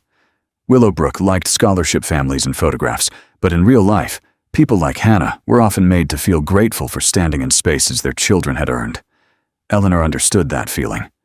So she watched Caleb. She checked labels twice when he came through the line. She kept safe snacks in a separate container. She made sure no one mocked him when he asked what was in a sauce. Caleb trusted her, and that trust frightened her more than disrespect ever had. Disrespect could be endured. Trust had to be protected. The day of the poisoning began beautifully. That was the detail Eleanor would remember later with a bitterness that tasted almost like metal. The sky was bright. The school lawn had been trimmed. A group of wealthy prospective parents were touring campus, guided by Preston Vale himself. The children were excited because lunch included roasted chicken, fruit cups, and a bright green salad the school planned to feature in promotional photographs about healthy meals. Marissa moved through the cafeteria before service with unusual energy, adjusting table displays and reminding staff that presentation mattered. Eleanor was at the loading door when the produce arrived. She knew something was wrong before she opened the first crate. There was a sharpness beneath the cold smell, faint but present, like chemicals hiding under wet leaves. She lifted one sealed bag of greens and saw moisture gathered inside in a way that made her stomach tighten. Another bag had leaves darkening at the edges. The printed date looked acceptable, but dates were not magic. They could not tell you where food had been held, how long it had sat warm, or whether someone had cleaned a processing line properly before sealing the next shipment. Eleanor cut open one bag away from the prep table.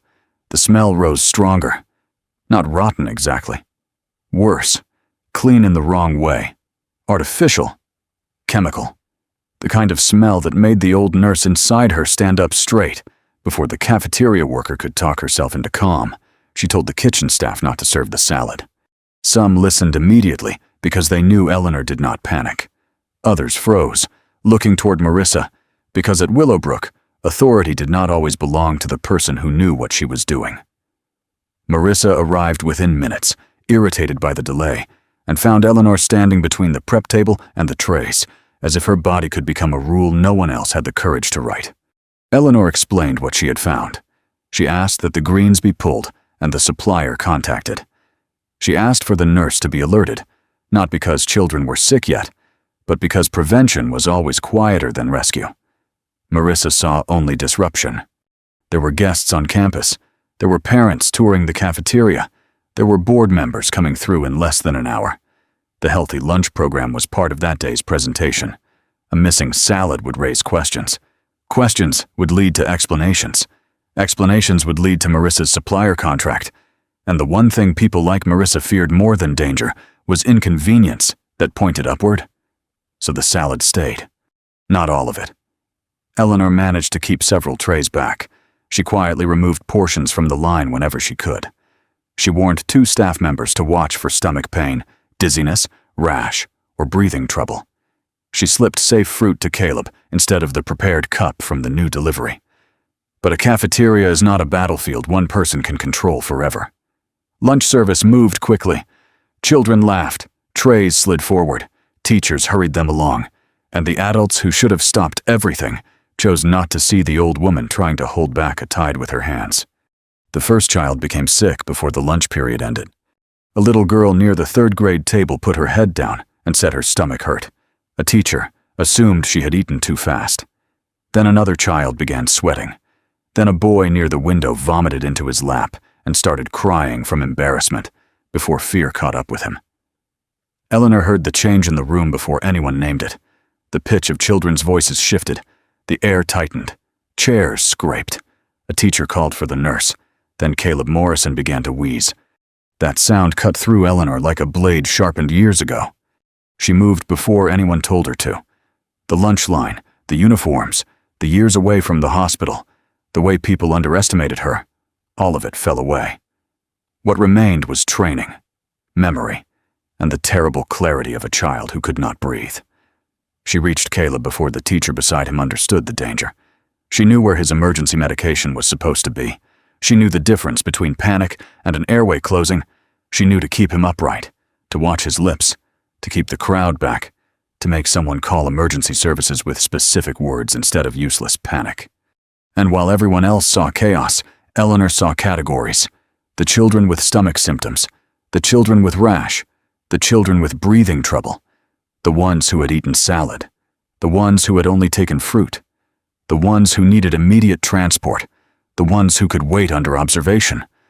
She began giving instructions in a voice so steady that adults obeyed, before remembering they did not think of her as important. For several minutes, Willowbrook Academy was no longer run by its principal, its operations director, or its board. It was run by the lunch lady. By the time ambulances arrived, Eleanor had written times in her notebook, with hands that did not shake until later. She had marked Caleb's reaction. She had listed the children who ate from the suspect trays. She had kept one sealed bag aside and hidden it in the back of the refrigerator because she no longer trusted the people who had ignored her warning to preserve the evidence. Then, Preston Vale entered the cafeteria. He did not see what Eleanor had prevented. He saw what could destroy him. Children were crying. Teachers were pale. Parents on the campus tour were being hurried away by staff who smiled too hard. Paramedics moved in and out. Marissa stood near the kitchen entrance, white-faced, already calculating which version of the story would save her. Eleanor looked at the principal and knew, before he spoke, that he was not searching for the truth. He was searching for a place to put the blame. By late afternoon, the first message went out to parents. It spoke of a possible food safety incident. It promised full cooperation with authorities. It assured families that Willowbrook's leadership was taking immediate action. Eleanor read none of it. She was still at the school, sitting alone in the cafeteria after the last ambulance left, staring at the empty tables where children had been laughing only hours before. Marissa came for the notebook first. Not openly, not with accusation. She approached Eleanor with a careful softness that made the old nurse in her colder than anger ever could. She suggested that all personal notes from the incident should be turned over to administration for proper documentation. She spoke as if the notebook were school property, as if Eleanor's observations belonged to the very people who had ignored them. Eleanor did not hand it over. That was the moment Marissa's face changed. Only for a second. But Eleanor saw it. By evening, parents were at the hospital. Rumors had reached local news. Willowbrook's board was demanding answers. The supplier had stopped returning calls. And somewhere between the first parent's accusation and the first reporter's camera outside the school gates, Preston Vale made his decision. The story would not be about ignored warnings. It would not be about a cheaper supplier. It would not be about a director of operations who had pushed unsafe food through lunch service because appearances mattered more than caution. It would be about Eleanor May Carter, the old cafeteria worker, the woman with no powerful family, no expensive lawyer, no title that sounded impressive on television, the woman who had spent 12 years feeding children and one terrible afternoon saving them. When Eleanor arrived at school the next morning, the cafeteria door was locked. 2 administrators were waiting for her. They did not shout. Willowbrook rarely shouted. They told her she had been placed on leave pending investigation. They asked her not to speak with parents. They told her the gymnasium meeting would allow the school community to receive an appropriate update. They said her presence would be required. Required. That was the word they used. Not invited. Not protected. Not represented. Required. Eleanor looked through the small window in the cafeteria door. Inside, the counters had been scrubbed too clean. The trash had been removed. The trays were gone. The refrigerator where she had hidden the sealed bag was marked with a maintenance notice. The kitchen already looked like a room being taught how to lie. For the first time since the children got sick, Eleanor felt fear. Not for herself. She had survived worse than humiliation. She had stood beside death and kept working. She had lived long enough to know that reputation could be ruined by people who never once looked you in the eye. She was afraid because she understood what Willowbrook was about to do. If they could make everyone believe she was careless, then no one would ask why her warning had been ignored. If they could make parents hate her, then parents would stop looking upward. If they could turn the lunch lady into the villain, the school could present itself as the victim of one employee's negligence. And the children would never know who had truly put them in danger. So Eleanor reached into her apron pocket and touched the notebook. Inside were the names, the times, the symptoms, the warnings, the details no administrator had bothered to learn. It was not enough yet. She knew that. A notebook could be dismissed as self-protection. An old woman's notes could be called confusion, panic, even guilt. People with power knew how to make truth look small. But Eleanor also knew something they did not. Willowbrook had cameras in places administrators forgot about. Student cameras, media club cameras, old hallway cameras no one checked unless a trophy went missing or a donor's child complained. And the day before the poisoning, Eleanor had seen a red recording light blinking above the cafeteria service hall. She did not know what it had captured. Not yet. But she knew the truth had a way of surviving in corners powerful people forgot to clean. That morning, as she walked toward the gymnasium where hundreds of angry parents waited for someone to blame, Eleanor did not look like a woman preparing to fight. She looked like a tired cafeteria worker in a faded uniform, carrying nothing but an old notebook and 12 years of being underestimated. And that was exactly why Preston Vale believed she would be easy to destroy. The gymnasium at Willowbrook Academy had been designed for celebration. It was where the school held award ceremonies, scholarship announcements, basketball victories, choir performances, and the kind of polished assemblies that made parents believe their children were growing up inside an institution built on honor. The banners hanging from the walls spoke of excellence, leadership, integrity, and service. The floor had been polished that morning until the overhead lights reflected against it like glass. Rows of chairs faced a temporary podium, and behind that podium stood a long table covered in white cloth, with sealed lunch trays placed in a careful line. To the parents, those trays looked like evidence. To Eleanor, they looked like children. She could not look at them without seeing Caleb Morrison's small hand gripping the edge of the cafeteria table, without hearing the first wet gasp in his throat, without remembering the little girl who had tried to apologize after vomiting because she thought she had done something wrong. Food should never have become a thing children feared. A lunch tray should have been ordinary, forgettable, safe. That was the part that hurt Eleanor most. Not the whispers, not the stares, not even the way two administrators had walked beside her as if she were already dangerous. It was the knowledge that someone had taken something as simple as lunch and allowed greed to make it unsafe. When she entered the gym, the sound changed. Not silence exactly. Silence would have been kinder. What came over the room was a tightening, a collective intake of anger that had been waiting for a face. Parents turned in their chairs. Some had red eyes from hospital nights. Some held phones in their hands, recording before anything had been said. Some looked exhausted, frightened, and desperate enough to believe the first explanation offered to them, because uncertainty is a cruel thing to leave beside a child's hospital bed. Eleanor understood their anger. That was what made it harder. She knew what it was to sit beside a child and bargain silently with God, medicine, time, and memory. She knew what fear could do to a parent. Fear could make a kind person brutal. It could make a thoughtful person hungry for punishment before truth had even arrived. She did not hate the parents for looking at her that way, but she did hate the people who had pointed them in her direction. Principal Preston Vale stood at the podium in a dark suit, his face arranged into solemn concern. Beside him sat two members of the board, Marissa Lang, and the school's attorney, a narrow man who kept his hands folded as if stillness could make him seem trustworthy. The school nurse sat farther down the row, pale and uncomfortable, her eyes avoiding Eleanor's for reasons that looked less like guilt than fear. Eleanor noticed that immediately. The nurse had tried to raise concerns after the first memo. Eleanor knew that. Now she was sitting behind the same table as the people who had ignored her, and her silence looked like a bruise. Preston began by thanking parents for their patience during what he called a deeply painful incident. He spoke of the school's responsibility to protect every child, and promised that Willowbrook would cooperate fully with health officials. His voice had the slow weight of practiced grief. He paused in the right places. He lowered his eyes when mentioning the children in hospital care. He used words like accountability and transparency, though he had chosen that morning to lock the cafeteria before Eleanor could enter it. Then he turned slightly toward her. He did not say outright that she had poisoned anyone. He was too careful for that. Men like Preston did not place blame with a hammer when a silk cord would do.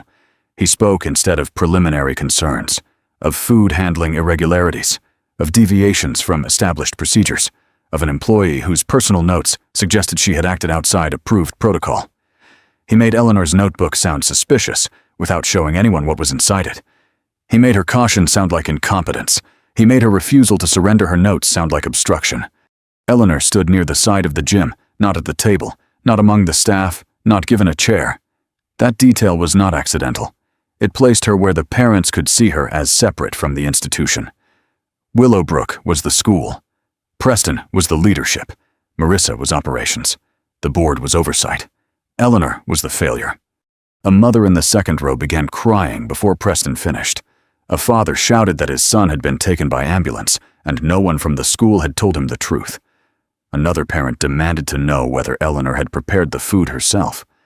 Someone else asked why an older cafeteria worker had been allowed to manage children's meals without supervision. The questions did not wait for answers. They came like stones, thrown by people who had been handed a target.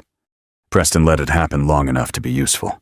Then he raised his hand, not to protect Eleanor, but to appear reasonable while she absorbed the room's fury. He assured the parents that Willowbrook had already placed the employee most closely connected to lunch service on administrative leave. He promised that further action would be taken if negligence was confirmed. He did not mention Eleanor's memo. He did not mention the supplier change. He did not mention that the salad had been questioned before service. He did not mention that Eleanor had been the one to organize the children by symptoms, while everyone else panicked. Marissa sat very still. That was how Eleanor knew she was frightened. People like Marissa moved constantly when they felt safe. They adjusted tablets, touched folders, corrected chairs, polished appearances. But fear had made her quiet. Her eyes kept sliding toward Eleanor's apron pocket, where the notebook rested beneath the faded cloth. The whole room believed Eleanor's silence was weakness. Marissa knew better. She knew Eleanor had written things down. Hannah Morrison was in the third row. Eleanor had seen her before the meeting began, sitting with her hands clasped, so tightly her knuckles had gone pale. Caleb was still in the hospital, stable but weak. His breathing improved, but not yet normal. Hannah looked smaller than she had at morning drop-off, as if one night of terror had taken weight from her bones. When her eyes met Eleanor's, there was pain in them, but not the same kind of hatred Eleanor saw on other faces. Hannah was a nurse's aide. She knew enough about emergencies to have heard something in the hospital reports that did not fit the story the school was telling. But knowing something does not always give a person the courage to say it in a room full of power. So Hannah looked away. Eleanor did not blame her. The meeting might have ended there if Preston had not grown too confident. He had planned to present concern, promise investigation, and leave Eleanor suspended in public suspicion long enough for the board to manage the story. But anger, once gathered, demands a sacrifice. A father stood and said that leave was not enough. Another parent demanded that Eleanor apologize. Someone else used the word criminal. And the room seized on it, because fear loves language that makes uncertainty feel resolved. Preston hesitated, only for a moment. Then he looked toward the school attorney, then toward Marissa, and made a choice that revealed him more clearly than any confession could have. He asked Eleanor to address the families, not to defend herself properly, not to present evidence, not to explain the warning. He invited her to express remorse for the pain the community was experiencing. It was a careful phrase, polished enough to look humane and sharp enough to cut. If Eleanor apologized, they would treat it like guilt. If she refused, they would call her cold. Every parent turned toward her. For the first time that day, Eleanor felt the full weight of being old, poor, and alone in a room that had already chosen its version of events. Her hands remained folded, but inside one palm, her fingers pressed against the edge of the notebook through her apron. She thought of the children. She thought of the sealed bag hidden in the refrigerator. She thought of Caleb's airway narrowing beneath her hands. She thought of the memo she had written and the way important people had ignored it because her uniform made her easy to dismiss. She did not apologize for a thing she had not done, but she did speak. She spoke slowly, in the kind of voice that made the nearest rows quiet without knowing why. She did not accuse. She did not dramatize. She did not explain her nursing history or plead for respect. She said, in essence, that the children deserved the truth more than they deserved a fast answer. She said the food should not have been served. She said she had warned the appropriate staff. She said the sick children had not all eaten the same portions, and that distinction mattered. She said the records in her notebook were meant to help doctors, not protect herself. A few parents stopped shouting, not because they believed her yet, but because truth sometimes has a different rhythm than performance. Preston felt that shift and stepped in quickly. He reminded the room that official investigators would determine facts and that unverified claims from an employee under review should not distract from the school's process. The word process did heavy work for him. It sounded responsible while burying the fact that his process had begun with hiding the woman who knew the timeline best. Marissa stood then, unable to sit still any longer. She spoke about standardized supply checks, approved vendors, and the importance of not spreading misinformation during a crisis. She suggested that the kitchen had experienced confusion because certain staff members resisted updated procedures. She did not say Eleanor's name every time, but she did not need to. Every sentence pointed like a finger. That was when the school nurse finally looked up. Her name was Diane Mercer, and until that moment, she had seemed folded into herself. Eleanor watched her eyes move from Marissa to the sealed trays, then to the parents, then down to her own hands. Diane had been trained to care for children, but institutions have a way of teaching caring people to fear paperwork more than danger. Eleanor knew that fear. She had seen it in hospitals too. A person does not always become complicit because she is cruel. Sometimes she becomes complicit because she believes the truth will cost her job, and her job is the only way she feeds her family. Diane did not speak in that meeting, but she began to cry. It was small, controlled, nearly hidden. Yet Eleanor saw it, and Marissa saw Eleanor seeing it. After the meeting, the room did not empty so much as break apart. Parents clustered in angry groups. Reporters outside the doors tried to catch anyone willing to speak. Board members vanished behind administrators. Preston moved through the gym like a shepherd of damage, placing hands on shoulders, promising updates, making grief feel attended to while guiding it safely away from himself. Eleanor was escorted toward a side hallway. Marissa followed. There were no parents here, no cameras, no board members. The hallway smelled of varnish and old basketballs. Sunlight came through a narrow window high on the wall. In that smaller space, Marissa's politeness fell away like a costume she was tired of wearing. She told Eleanor that the notebook needed to be turned over immediately. She said investigators would view the refusal badly. She said the school could not guarantee support for an employee who appeared to be withholding relevant information. Support. The word almost made Eleanor smile. Willowbrook had placed her before a room full of furious parents, implied her guilt, locked her out of her own kitchen, and begun rewriting the incident before the children had fully recovered. Now, Marissa was offering support in exchange for the only record she had not controlled. Eleanor kept the notebook. Marissa's face hardened. She warned that old notes made in panic could be misunderstood. She suggested Eleanor might not remember the timeline correctly. She mentioned age without saying the word too directly. She implied confusion, fatigue, emotional distress, all the soft weapons used against older women when their clarity becomes inconvenient. Eleanor had heard every version before. In hospitals, patients were called confused when they were inconvenient. Mothers were called hysterical when they were right. Nurses were called difficult when they noticed the doctor had missed something. People in authority rarely admitted they feared truth. They called it disorder. So Eleanor left with the notebook still in her pocket. By that evening, her name was everywhere. Not in the way a name is honored, in the way a name is dragged. Local news referred to her as the cafeteria worker at the center of the Willowbrook food crisis. Social media did what social media always did when given fear, a photograph, and no patience. Parents shared old pictures from school events, zooming in on Eleanor behind lunch tables, as if her faded uniform had always been evidence of danger. Strangers who had never met her wrote that schools should not trust low-level workers with children's food. One post claimed she had been careless for years. Another suggested she had probably been hiding health problems. People who knew nothing spoke with the confidence of those who would never have to repair what they damaged. Eleanor sat at her small kitchen table that night, with the television off and the notebook open in front of her. Her house was modest, narrow, and quiet. The wallpaper had faded near the window. A kettle sat on the stove. On one shelf were framed photographs from a life Willowbrook had never asked about. Eleanor in blue scrubs beside other nurses at St. Agnes. Eleanor holding a certificate for 20 years of emergency service. Eleanor with her late husband at a picnic. Eleanor standing beside a young girl whose name she still could not say, without feeling the old wound move. None of those pictures mattered to the people calling her careless. They had seen a hairnet and decided that was the whole story. She copied her notebook pages onto clean paper in case the original disappeared. Old habits, hospital habits.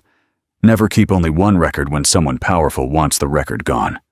The next morning, the health department arrived at Willowbrook. Eleanor was not allowed inside during the inspection. She waited across the street near the bus stop, watching men and women in plain coats enter through the cafeteria loading door. Marissa greeted them with professional concern. Preston stood nearby, speaking gravely. The sealed trays from the gymnasium were carried out. The refrigerator was opened. The trash bins had already been emptied the day before. The hidden bag was gone. Eleanor knew before anyone told her. There are losses a person feels in the body before evidence confirms them.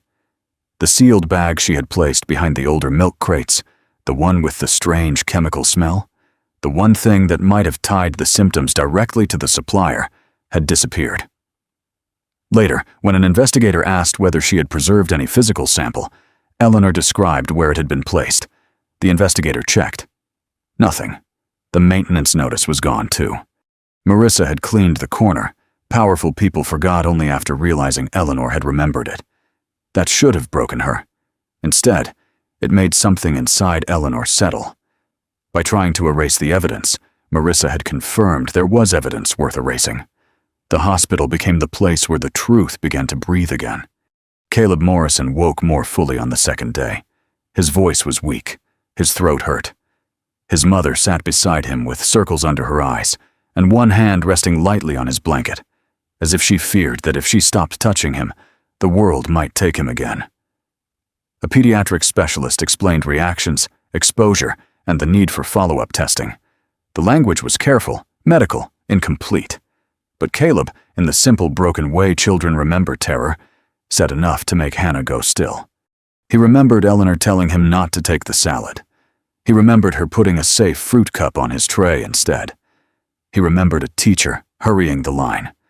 He remembered the lady from the office telling Eleanor that lunch had to keep moving. Most importantly, he remembered Eleanor kneeling beside him when he could not breathe, telling the adults what medicine he needed before anyone else could find the form. Hannah did not know the whole truth yet, but she knew enough to understand that the woman being blamed on the news had not behaved like the source of danger. She had behaved like the only adult who knew what danger looked like. That night, Hannah called the school nurse. Diane Mercer did not answer at first. She let the call go to voicemail. Then guilt did what fear had failed to do, and she called back from her car in the parking lot of a grocery store, where no one from Willowbrook could overhear her. Hannah told her what Caleb remembered. Diane listened, crying before the story ended. Then Diane admitted what she had not been brave enough to say in the gym.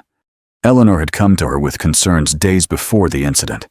Diane had forwarded them to administration. She had asked whether the new supplier should be reviewed. The answer had come back wrapped in polite dismissal. Food service compliance was being handled by operations. No further action was necessary.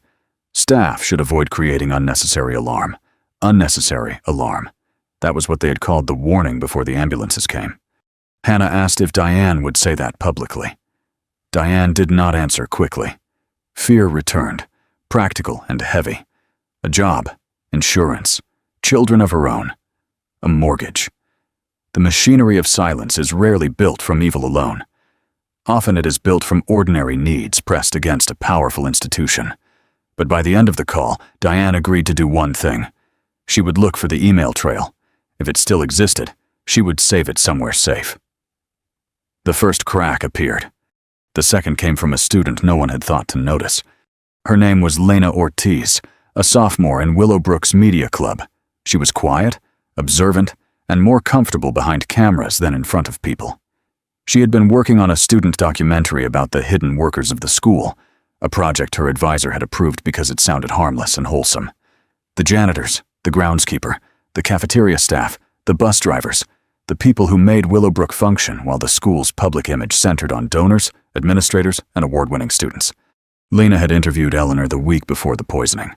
Not a formal interview. Eleanor had not liked the idea of being filmed, but Lena had set up small cameras in the service hallway to capture background footage of the cafeteria opening before lunch. She wanted to show hands preparing food, trays being arranged, the rhythm of work most students never saw. One camera had been mounted above the service hall near the loading entrance, old equipment borrowed from the media closet, connected to a portable drive because the school's main system was unreliable there. After the poisoning, Marissa ordered all student media related to the cafeteria deleted until the investigation ended. Lena obeyed at first. She was 15. Institutions count on that. They count on young people believing obedience is the same as goodness. She deleted the project folder from the media club computer while her hands shook. She told herself it was not her place. She told herself adults knew what they were doing. She told herself the footage was probably unimportant. Then she saw Eleanor on the news, not the Eleanor who had spoken to her about how some children were too proud to admit they were hungry, not the woman who had laughed softly when Lena asked why she wrote names in a notebook. The news showed Eleanor as a suspect, a gray-haired cafeteria worker under investigation. It used a picture cropped from a school event where Eleanor stood in the background, half blurred, half accused. Something about that made Lena sick. So she checked the backup drive. The deleted folder was gone from the computer, but the camera had saved raw files onto the portable drive before syncing. Lena found hours of ordinary footage first. Empty hallway, delivery carts, Eleanor wiping counters, staff moving in and out, nothing dramatic. Then she found the morning of the poisoning. At first, she did not understand what she was seeing. There was no sound in part of the footage, only movement. Eleanor at the loading door, opening a crate, pausing. Eleanor calling over another staff member. Eleanor setting aside several bags. Marissa entering the frame. The two women facing each other near the prep table. Marissa's posture sharp. Eleanor standing still. Then Marissa pointing toward the lunch line. A staff member reluctantly lifting the bags Eleanor had set aside. Trays moving forward. Lena watched it 3 times. On the 4th viewing, she noticed something else. A second camera from the side hallway had captured audio in fragments. Not enough for every word. Enough for meaning. Eleanor's voice was low, warning that the greens smelled wrong and should not be served.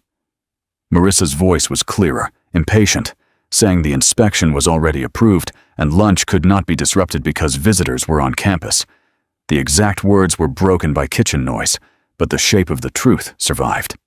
Lena sat alone in the media room long after school ended, staring at the screen, while the building settled into evening creaks around her. She was 15 years old, and she understood enough to be afraid. Because the footage did not only prove Eleanor had warned them, it proved the school had lied after children got sick. Lena tried to tell her media advisor first. Mr. Alvarez was a good teacher, tired in the way good teachers often are when they work in places that celebrate student voice only until it becomes inconvenient. He watched the footage without speaking. His face changed slowly, the way a person's face changes when the safe choice and the right choice move in opposite directions. He told Lena not to upload anything. She thought he was choosing the school. Then he took the portable drive, made 2 copies, gave one back to her, and told her to go straight home. His hands were shaking when he did it. That frightened her more than if he had shouted. Adults only tremble around truth when they know it can cost them something. By the next morning, Willowbrook's story was beginning to fray, though Preston Vale did not know it yet. He was preparing the final version. The board wanted closure. The donor families wanted reassurance. The health department was moving too slowly for the school's public relations team. Parents were angry, but anger without direction could turn upward, if not carefully managed. Preston needed a decisive act, something that made Willowbrook look strong, not cruel. Strong, accountable, protective. So he scheduled an emergency board meeting and invited selected parents. The agenda was not sent to Eleanor, but she learned of it through Diane Mercer, who called from a number Eleanor did not recognize and spoke with the fragile urgency of a woman trying to do the right thing before fear talked her out of it. Diane had found the emails, Eleanor's memo, Diane's forwarded concern, Marissa's dismissal. Preston copied on the thread. It was not everything, but it was enough to show the warning had not disappeared. Hannah Morrison called next. Her voice was different from the one Eleanor remembered from the lunch line. Harder, yes, but not against Eleanor anymore, against the lie. Caleb had repeated the same memory to a doctor, and the doctor had documented it. Hannah did not ask Eleanor whether she had saved her son. She said she knew. Those words nearly undid Eleanor. Not because she needed praise. Praise had always made her uncomfortable. It was simply the first time since the gymnasium that someone had looked at the truth and not turned away. Still, Eleanor knew pieces were not enough. A child's memory could be challenged. Emails could be explained away. A notebook could be dismissed. People like Preston and Marissa had spent their lives turning evidence into uncertainty whenever certainty threatened them. Then Mr. Alvarez came to her house. He arrived after dark, rain shining on his jacket, holding a small padded envelope like it contained something heavier than plastic and wires. Lena waited in his car, visible through the windshield, her face pale and determined. Mr. Alvarez did not make a speech. He did not pretend bravery felt clean. He admitted that he had almost stayed silent. He admitted that Willowbrook could ruin a teacher quietly, without ever using the word punishment. Then he placed the envelope on Eleanor's kitchen table. Inside was the drive. Eleanor did not watch the footage right away. She simply looked at it. This small, ordinary object that had survived deletion, obedience, panic, and the arrogance of people who believed anything not under their control did not matter. The truth had been recorded by a child trying to make a school project about invisible workers. There was a kind of justice in that so precise, it almost hurt. The emergency board meeting was set for the following afternoon. Preston believed it would end with Eleanor's termination, a carefully worded apology to parents, and a promise of improved oversight. Marissa believed the missing food sample and cleaned kitchen had removed the worst of her risk. The board believed money could repair reputation if blame was assigned quickly enough. None of them knew that Hannah Morrison would be there with Caleb's documented statement. None of them knew Diane Mercer had saved the email chain. None of them knew Lena Ortiz had kept a second copy. And none of them knew that Eleanor May Carter, the lunch lady they had blamed for poisoning children, would walk into that boardroom not with anger, not with revenge, but with the calm of a woman who had spent her life reading vital signs and knew exactly when a failing body was about to reveal the truth. By the time Eleanor May Carter arrived at the emergency board meeting, Willowbrook Academy had already prepared the ending it wanted. The conference room had been arranged with the quiet elegance of an institution trying to look calm while standing beside a fire it had helped start. A long, polished table ran through the center of the room. Water glasses had been placed in front of every leather chair. Folders were stacked neatly at each seat, filled with carefully chosen summaries, legal language, parent updates, and a draft statement that no one had shown Eleanor.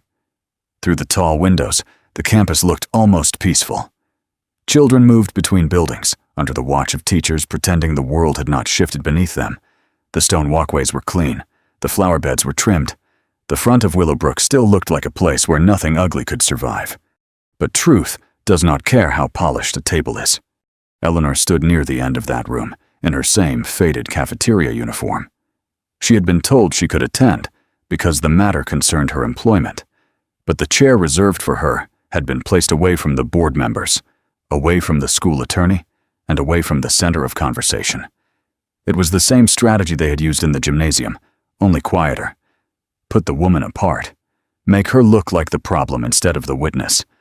Let wealth, titles, and architecture do what accusation could not. Principal Preston Vale sat at the head of the table with his hands folded, his expression solemn but controlled. Marissa Lang sat to his right, wearing a pale blouse and the brittle confidence of someone who had spent the night convincing herself the worst evidence had disappeared. Board members murmured to one another in low voices. A few selected parents had been invited, though invited was too generous a word for what had happened. The parents chosen were those the school believed could be managed: donors, alumni, people who knew the value of discretion, people who understood that reputation was a kind of currency. But Hannah Morrison was there too. That had not been part of Preston's plan. She sat near the far side of the room, with a hospital bracelet still around her wrist from staying beside Caleb. She looked exhausted, but exhaustion had burned away her fear. The night before, she had listened to her son describe Eleanor's hands, Eleanor's voice, Eleanor's instructions, and the safe fruit cup that had been placed on his tray. A mother could misunderstand many things in grief, but she could not misunderstand the moment her child told her who had tried to protect him. Diane Mercer, the school nurse, sat 2 seats away from Hannah with a folder clutched in her lap. Her face was pale, but she had come. That alone mattered. Fear had kept her silent in the gym, but shame had followed her home, sat with her through the night, and refused to leave. By morning, she had printed the emails, saved them twice, and understood that silence was no longer self-protection. It was participation. Near the back of the room stood Mr. Alvarez from the media department. Beside him was Lena Ortiz, a 15-year-old student with anxious eyes and a backpack held tightly in front of her. She had not been invited either, not officially. But truth often enters important rooms through doors no one thought to lock. Preston began the meeting with sorrow. That was always his first move. He thanked the board, the parents, the school staff, and the health officials for their cooperation. He spoke of the children still recovering, of the emotional difficulty facing the Willowbrook community, of the need for decisive action. He never said Eleanor's name at first. He did not need to. Everyone in the room knew where the sentence was headed before it arrived. The school attorney then summarized the internal review in language polished enough to hide its emptiness. There had been inconsistencies in cafeteria procedure. There had been concerns regarding documentation. There had been an employee who had acted outside proper channels during and after the incident. No one at the table said the word scapegoat, but that was the shape of every sentence. Eleanor could hear the machinery turning. It was not looking for truth. It was building a bridge away from liability. Then Preston finally looked at her. He spoke with sadness in his voice, as if firing her would hurt him more than it hurt the woman whose name had been dragged across the news. He said Willowbrook had a duty to restore trust. He said the school could not move forward, while serious questions remained about the conduct of its food service staff. He said the board would be asked to approve Eleanor May Carter's termination, effective immediately, while further legal questions were handled through appropriate channels. There it was, the ending they had written for her. Eleanor did not move. She had spent enough years in emergency rooms to know that some moments required stillness. Panic wasted oxygen. Anger blurred the edges of useful detail. In a crisis, one had to listen past the noise and wait for the vital sign that mattered. The first vital sign came from Hannah Morrison. Her voice was not loud, but it changed the room because it carried the weight of a mother who had almost lost her son. She asked whether the board had reviewed Caleb's hospital statement. Preston's face tightened slightly, then relaxed into concern. He said the school respected all family experiences and would cooperate fully with medical documentation. It was an answer designed to sound complete while saying nothing. Hannah did not let it pass. She explained that Caleb remembered Eleanor warning him away from the salad. He remembered her giving him a safe fruit cup. He remembered her recognizing his breathing trouble before anyone else understood what was happening. The room shifted. Not dramatically. Powerful people rarely shift dramatically when their version of events is threatened. They adjust posture. They glance at attorneys. They look down at papers they have already read.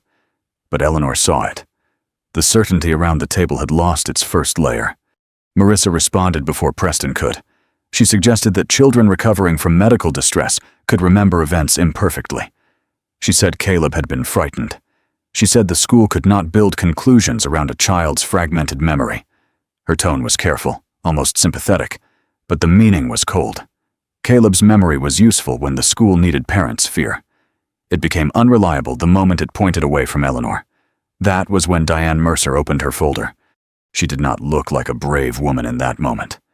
Brave people in stories often stand tall, speak clearly, and appear transformed. Real bravery is messier. Diane's fingers trembled. Her voice caught at first. She looked as if every sentence had to pass through the weight of her mortgage, her job, and the children she supported before it could reach the room. But she spoke anyway. She confirmed that Eleanor had raised concerns before the poisoning. She confirmed that Eleanor had documented symptoms and supplier concerns. She confirmed that Eleanor's memo had been forwarded to administration, including Marissa Lang and Principal Vale. She explained that she had been told not to create unnecessary alarm. Unnecessary alarm. The words hung in the room with a cruelty that needed no embellishment. For the first time, Preston stopped looking sorrowful and began looking careful. Marissa's face lost color. The school attorney leaned toward the principal and whispered something behind one hand. A board member asked whether the email chain existed. Diane placed printed copies on the table. Eleanor watched the papers move from hand to hand. They were not dramatic. They did not glow with justice. They were simply printed emails, black ink on white paper. But sometimes the plainest evidence is the most dangerous because it refuses to be turned into metaphor. There were dates, there were names, there were warnings, there was acknowledgement, there was dismissal. Preston tried to regain the room.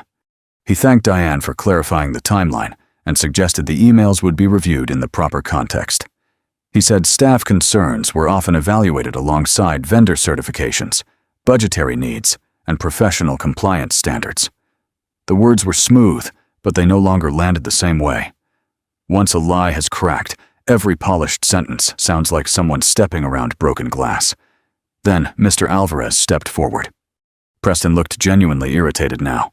Not frightened yet. Irritated. A media teacher and a student were not supposed to matter in a boardroom filled with donors, attorneys, and administrators. They belonged to the softer parts of the school, the parts used for brochures and student showcases, not institutional survival. But Mr. Alvarez placed a small drive on the table, and for the first time that day, Marissa looked truly afraid. He explained that, as part of a student documentary project, cameras had been recording in the cafeteria service hallway on the morning of the incident. He explained that the footage had been ordered deleted after the crisis. He explained that a backup existed. No one spoke for several seconds. It was one thing to deny memory. It was another to deny a camera. Marissa said immediately that any unauthorized recording would violate school policy.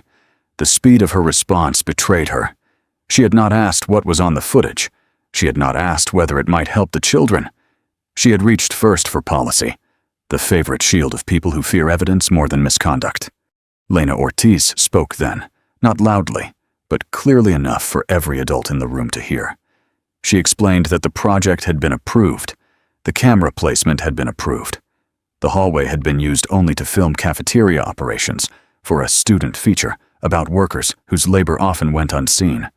She looked toward Eleanor only once, and in that glance was an apology too heavy for a 15-year-old to carry. Eleanor wanted to tell her she had done enough, more than enough.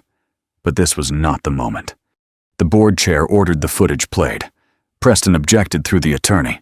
The attorney suggested a private review. Hannah insisted that the parents deserved to see what the school had already tried to hide.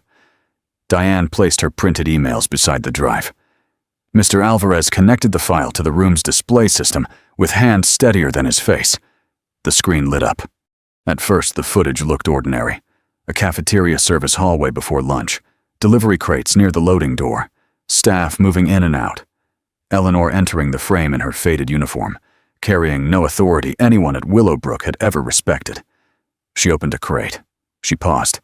She leaned closer. Even without sound, the room could see the moment her body understood something was wrong. Then the second camera angle appeared, with broken audio.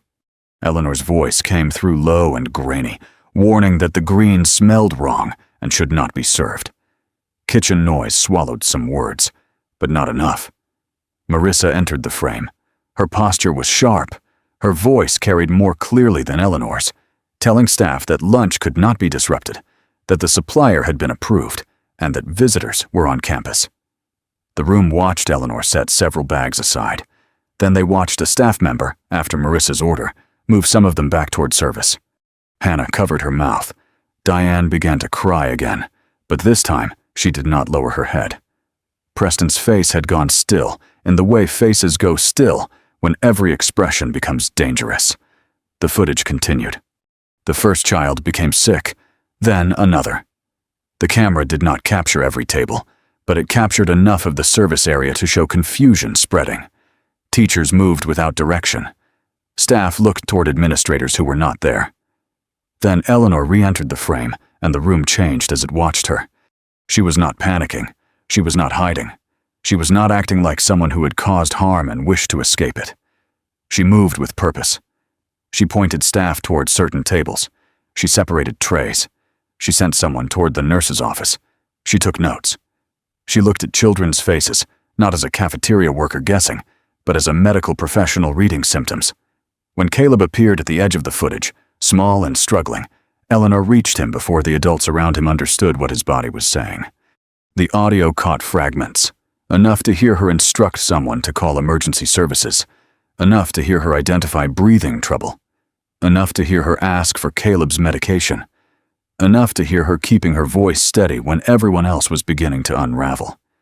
In that boardroom, the word lunch lady began to collapse under the weight of what it had failed to see. The footage ended after the ambulances arrived. No one moved. There are silences that feel empty, and there are silences that feel full of things finally becoming undeniable. This was the second kind. Every person in the room had entered with a story ready to accept. Eleanor had been careless. Eleanor had failed. Eleanor had poisoned the children. The footage did not merely dispute that story. It reversed it so completely that the old accusation seemed obscene.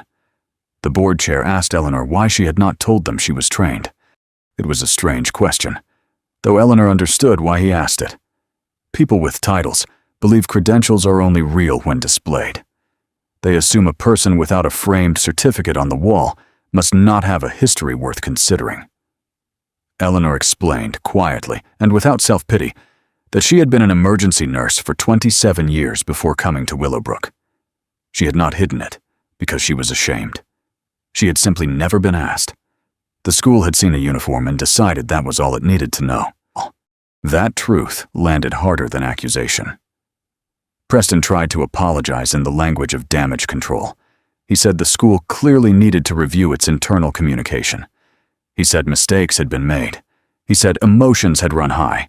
He began building a fog before the fire could reach him. But Hannah Morrison would not allow fog. She asked who had changed suppliers. She asked who ignored the memo. She asked who ordered student footage deleted. She asked why the cafeteria was locked before Eleanor could retrieve evidence. She asked whether the missing sealed food sample had been logged. With every question, Marissa grew smaller. Then Eleanor spoke again. She did not raise her voice. She did not need to. She explained that after the children became sick, she had preserved one sealed bag of the greens in the back of the refrigerator. She had done so because she believed investigators would need it. The next morning, after the cafeteria was locked, the bag was gone. No one had told her where it went. That was the moment Marissa Lang lost the room. Not because anyone had proven exactly what she had done yet, but because her fear became visible. She denied touching anything. Then she said many people had access. Then she said the kitchen had to be sanitized. Then she claimed she did not recall specific handling of materials during a crisis. Each answer contradicted the shape of the one before it. Truth has a gravity of its own. Once it begins pulling, lies cannot keep their balance. The board ordered an immediate preservation of all vendor records, communication logs, cleaning schedules, and supplier contracts. The attorney who had arrived ready to manage Eleanor now began advising the board to protect itself from Preston and Marissa. That was when Preston understood he was no longer the shepherd of the crisis. He was part of the flock being counted. Over the next hour, the hidden structure came apart. Marissa had pushed through the new supplier over objections from cafeteria staff. The vendor had offered significant cost reductions during a year when the board wanted to delay tuition increases. A consulting fee connected to the vendor had been routed through a small company tied to Marissa's brother-in-law. Preston had approved the arrangement without proper independent review because the savings helped support his expansion campaign and donor presentation. The food safety documents were not entirely false, but they were incomplete, outdated, and treated as sufficient by people who benefited from not looking harder. No one had intended children to be hurt. That was the defense Marissa tried to hide behind.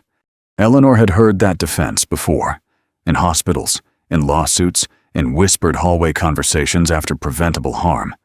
No one meant for this to happen. As if harm only counted when someone woke up and chose it directly. But children had still been placed in danger. Warnings had still been ignored. Evidence had still been removed. An innocent woman had still been offered to grieving parents as the price of protecting an institution's shine. Intent did not erase consequence. By evening, Preston Vale had been placed on administrative leave. Marissa Lang was escorted from campus, while the board contacted outside counsel and health authorities. The supplier contract was suspended. The missing food sample became part of a formal investigation. Diane's emails, Lena's footage, Hannah's statement, and Eleanor's notebook were all turned over to investigators. But this time, copies remained in hands Willowbrook could not control. The next morning, the school issued a public correction. It was not enough. Public corrections rarely are. They arrive after the damage has already run through a person's life. But it mattered. Willowbrook acknowledged that Eleanor May Carter had warned staff before lunch service that she had acted during the emergency to protect students, and that statements implying her responsibility had been premature and deeply wrong. The local news that had once displayed her photo beneath suspicion now had to say her name beside the word saved. Parents who had shouted in the gym began sending apologies. Some were sincere, some were embarrassed, some were written with the careful discomfort of people asking forgiveness without wanting to look too closely at why they had believed the worst so quickly. Eleanor read them all and answered very few. Forgiveness, she knew, was not the same thing as allowing people to skip understanding. The parents had been afraid, yes, but fear had not forced them to look down instead of up. They had chosen the easiest target because the school had placed her in front of them. Hannah Morrison came to see her in person. She brought Caleb with her once he was strong enough. He was thinner, still tired, but smiling shyly behind his round glasses. Eleanor had prepared a small container of safe cookies, though she made him check the label himself because trust should never mean surrendering caution. Hannah tried to apologize and thank her in the same breath, and both words broke under the weight of what could have happened. Eleanor accepted the thanks more easily than the apology, not because she was hard, but because she understood that Hannah's mistake had come from fear, while the school's had come from calculation. Caleb gave Eleanor a drawing. It showed the cafeteria, a tray, and a woman with gray hair standing between a child and a dark scribble labeled danger in a 7-year-old's uneven hand. Eleanor placed it on her refrigerator at home, beside old photographs from St. Agnes. For the first time in years, the memory of the child she had not been able to save did not stand alone in her heart. It stood beside Caleb, beside the children who had gone home alive, beside the terrible truth that grief and purpose can sometimes live in the same room. Willowbrook changed because it had to. Not because institutions become moral after one meeting, but because evidence makes denial expensive. The board hired an independent food safety auditor. All vendor contracts were reviewed publicly.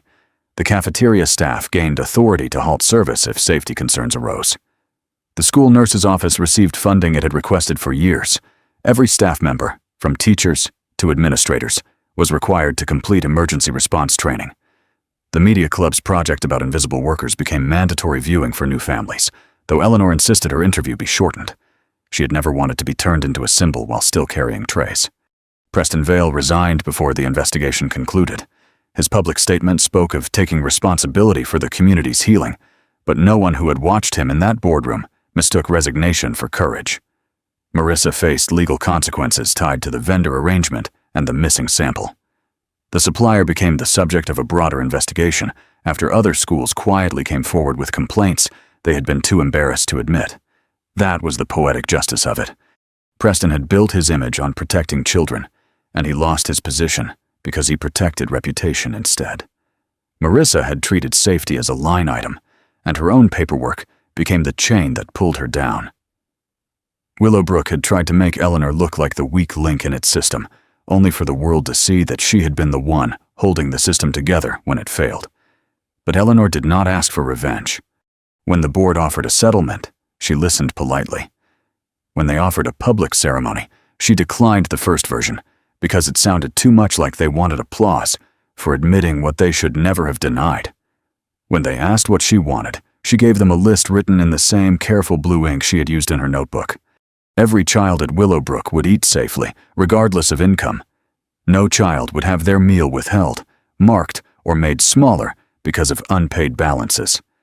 Food suppliers would be independently inspected. Cafeteria workers would have the authority to stop service without fear of retaliation. Emergency medical information would be updated and accessible. Scholarship families would not be photographed for brochures, unless they were also heard in meetings. And a fund would be created for students pursuing nursing, nutrition, public health, or emergency medicine. The board expected money to be the hard part. It wasn't. The hard part was being told, by the woman they had tried to destroy, that safety was not a slogan. It was a practice. It was paperwork done correctly when no one was watching.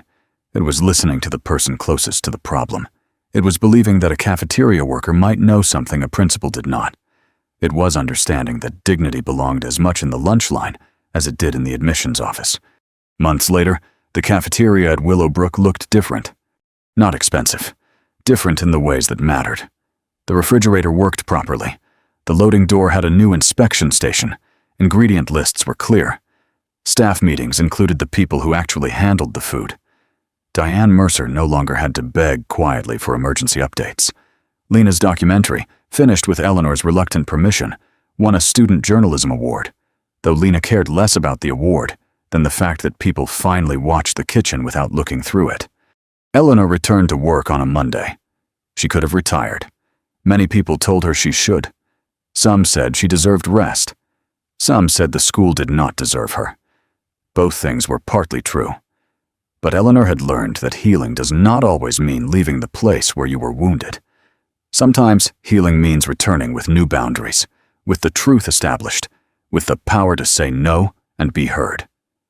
When she stepped behind the serving counter, the children reacted first. They did not make speeches. Children rarely need speeches when sincerity is available. Caleb waved with both hands. A little girl asked if the soup was safe today, and Eleanor answered with the seriousness the question deserved. A boy from the scholarship program placed his tray down and told her he was glad she came back, then looked embarrassed by his own honesty. Eleanor simply added an extra roll to his plate and moved the line along. The adults were more awkward. Some avoided her eyes. Some thanked her too formally. Some apologized with voices that trembled under the weight of being wrong. Eleanor accepted what she could and let the rest pass. She had no interest in becoming cruel just because cruelty had visited her, but neither did she shrink for their comfort anymore. When a delivery arrived late and the temperature reading looked wrong, she stopped service immediately. This time, no one questioned her. Near the entrance to the cafeteria, the school placed a small plaque after weeks of debate. Eleanor refused every version that called her a hero. She said heroes were too easy for institutions to celebrate and too easy to ignore afterward. Finally, they chose words she allowed. The Carter Student Care Kitchen. Beneath that, in smaller letters, the plaque stated that no child should have to be saved by accident. On the day it was installed, Eleanor stood before it for only a moment. She thought of St. Agnes. She thought of the little boy she had not been able to save years ago, the one whose mother kept apologizing in a voice Eleanor had carried for half her life. She thought of Caleb breathing again. She thought of the children whose names filled her notebook, not as liabilities, not as data, but as lives entrusted to adults who had no right to be careless. Then she went back to work, because that was who Eleanor May Carter was. Not a woman who needed applause, not a woman who wanted revenge, not a woman whose worth began when powerful people finally recognized it. She was a caregiver, and caregivers understand something the world forgets until disaster forces it to remember. Care is not small because it happens quietly. Care is not simple because it happens every day. Care is not less important because it is done by hands wearing gloves, aprons, uniforms, or scars. At the end of that school year, Willowbrook held an assembly very different from the one that had nearly destroyed her. This time, Eleanor was not standing alone beneath bright lights while people decided her guilt. She sat near the front beside Hannah and Caleb, while Diane, Lena, Mr. Alvarez, and several cafeteria workers were recognized for changing the school's safety policies. Eleanor disliked the attention, but she tolerated it because the children were watching, and children needed to see adults admit the truth. When she was asked to speak, she kept it brief. She did not recount every injustice. She did not list every insult. She did not use the moment to humiliate those who had humiliated her. She simply reminded the room that protecting children requires more than good intentions and beautiful words. It requires listening when someone inconvenient raises a warning. It requires respecting the people closest to the work. It requires choosing truth before reputation, not after the cameras arrive. The applause that followed was not the loudest sound Eleanor remembered from Willowbrook. She remembered the first gasp of a child who could not breathe. She remembered the silence in the boardroom when the footage ended. She remembered the soft scratch of her pen as she wrote down times, symptoms, and names while others were still trying to understand the emergency. Those were the sounds that mattered. Applause fades, records remain, children grow, systems either change or wait for the next crisis to expose them. Years later, people would tell the story in simpler ways. They would say the lunch lady was blamed and then cleared. They would say an old nurse saved the children. They would say the principal fell. The director was punished, and the school learned a lesson.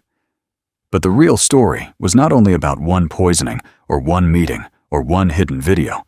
It was about the danger of judging people by the uniform that makes them useful to you. It was about institutions that call themselves excellent while ignoring the voices that keep them safe. It was about how quickly frightened people will accept a scapegoat if the truth asks them to look at someone powerful. And most of all, it was about a woman who had spent her life noticing what others missed.